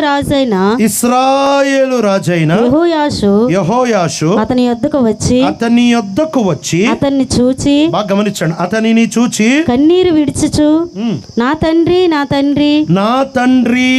తండ్రి ఇశ్రాయేలు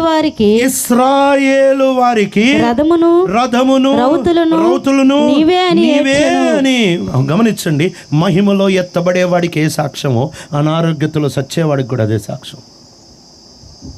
మహిమలో ఎత్తబడేవాడు ఎంత పరిచర్య చేస్తున్నాడో, పడకబట్టి అనారోగ్యతతో పడకబట్టినోడు కూడా అదే అంతకంటే అద్భుతమైన పరిచర్య చేస్తున్నాడు. రోగ పీడితుడుగా ఉండి చరిత్రని తన రోగముతో పడకలో పడుకున్న గదిలో చరిత్ర తిప్పాడు. చదువుతారా? రోగ పీడితుడుగా పడకలో గదిలో ఉంటున్నాడు.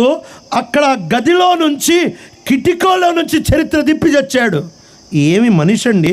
చదువుదాం ఇక కిందకి 15వ వచనం చదువుతారా? అందుకు ఎలీషా, నీవు వింటిని బాణములను తీసుకొమ్మని అతనితో చెప్పగా అతడు వింటిని బాణములను తీసుకొనెను. నీ చెయ్యి వింటి మీద ఉంచుమని అతడు ఇశ్రాయేలు రాజుతో చెప్పగా అతడు తన చెయ్యి వింటి మీద ఉంచినప్పుడు, అతడు తన చెయ్యిని వింటి మీద ఉంచినప్పుడు ఎలీషా తన చేతులను రాజు చేతుల మీద వేసి తూర్పు వైపున ఉన్న కిటికీని విప్పుమని చెప్పగా అతడు విప్పెను. అప్పుడు ఎలీషా బాణము వేయమని చెప్పగా అతడు బాణము వేసెను. అతడు ఇది యెహోవా రక్షణ బాణము. ఇది ఏంటంట, ఒక రోగగ్రస్తుడు, ఒక పీడితుడు వాడి గదిలో నుంచి కిటికీలు తీసి పిల్లాటలాగలేదు.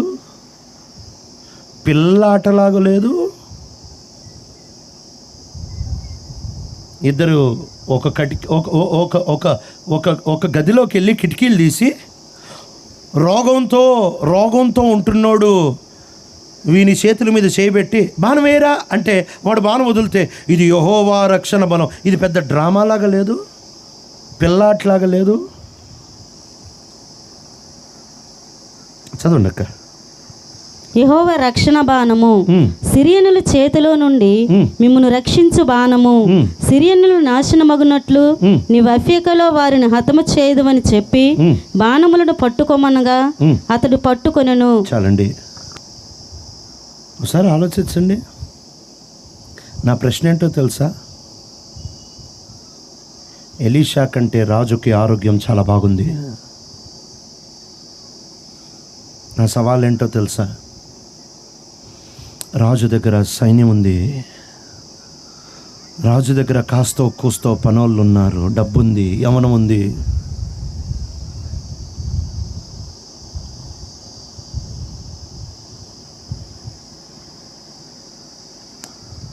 పదహారు సంవత్సరాల వయసులో మొదలుపెట్టాడని 10వ వచనం చెప్తాది కదా. పండు యవనము.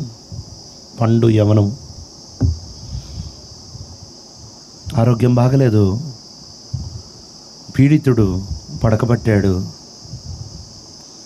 తన పడక పట్టిన గదిలో నుండి కిటికీలు తీపిచ్చి తన చేతులు తీసి రాజు చేతుల మీద పెట్టి, ఎవరెవరి చేతుల మీద చేయబెట్టాలి? రాజు కదా ఈ ఈ ఈ ఈ ఈ పీడితుడు, ఈ రోగగ్రస్తుని బలపరచాల్సింది కాదు. ప్రభుతో నడిచేవాడు ఒకడు ఆరోగ్యం బాగలేకపోయినా ఆ చేతుల్లో మహిమ ప్రభావాలు చూడండి. ఆ చేతులని రాజు చేతుల మీద పెట్టాడు. పెట్టి బాణం లాగి వదిలి ఇది యెహోవా రక్షణ బాణము. మీరు సిరియల్ని తుక్కు ఓడిస్తారు.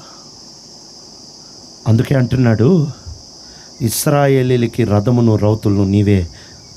నీ ఆరోగ్యం బాగలేదేమో, నీ చేతులు బాగలేవేమో, నీ నోరు బాగలేదేమో, ముందులాగా నడవలేమో, పడకబట్టావేమో, కానీ ఈ దేశానికి భద్రత నువ్వేనయ్యా, నువ్వే. ఎందుకంటే అద్భుతం ఏముంటుందండి? లెక్కకు మించిన ఆయన అద్భుతాలు చేస్తాడు.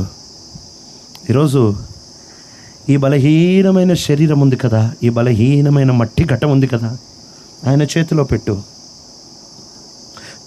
పేదరికం ఉందేమో, రోగాలున్నాయేమో, అనారోగ్యతలున్నాయేమో, కష్టాలున్నాయేమో, ఒత్తిళ్ళున్నాయేమో, చాలా దెబ్బలు తగిలిన దేహమేమో,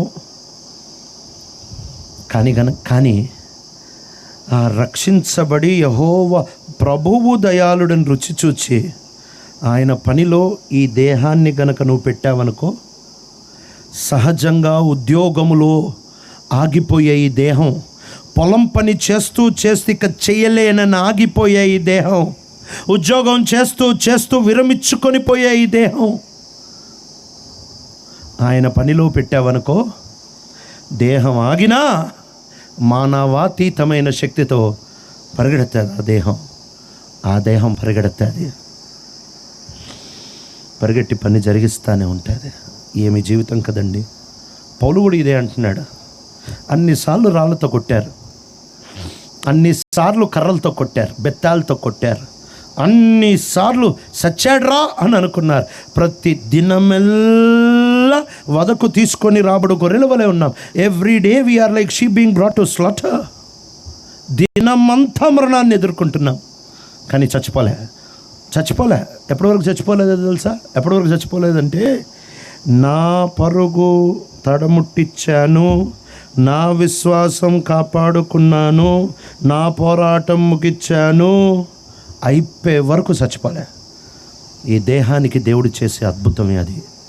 నువ్వు రక్షించబడితే ఈ దేహంతో ప్రభు ఒక అద్భుతం చేస్తాడు. ఏంటో తెలుసా?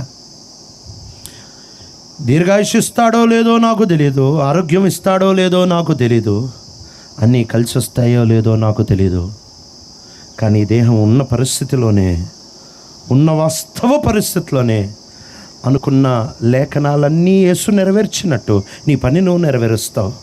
నువ్వు బలహీనుడుగా ఉంటావేమో, ఈ మాట ప్రత్యక్షంగా అనరేమో, ఇశ్రాయేలుకి రథము రౌతులు నీవే, కానీ నువ్వు నమ్మకంగా ఉంటే నీ పల్లెటూరు గురించి, నీ ఊరు గురించి, నీ గ్రామం గురించి, నీ జిల్లా గురించి దేవుడు ఈ మాట అంటాడు,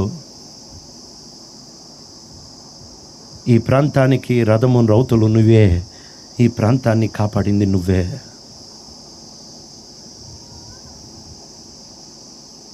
ప్రియుడా, నీ జీవితం ఆయన చేతిలో అప్పగిస్తావా?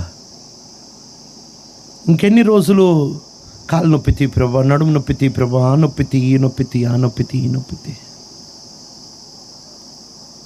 ఇదే ఆంధ్ర ప్రాంతంలో గుంటూరు జిల్లా దగ్గర దేవదాసాయి గారు అని ఒక దైవజనుడిని ప్రభు లేపాడు. 90 సంవత్సరాల వయసు దాటిన తర్వాత దేవుడు ఆయనకు సేవకు పిలిచాడు. దేవదాస్ సేవకురా అని పిలిచాడు.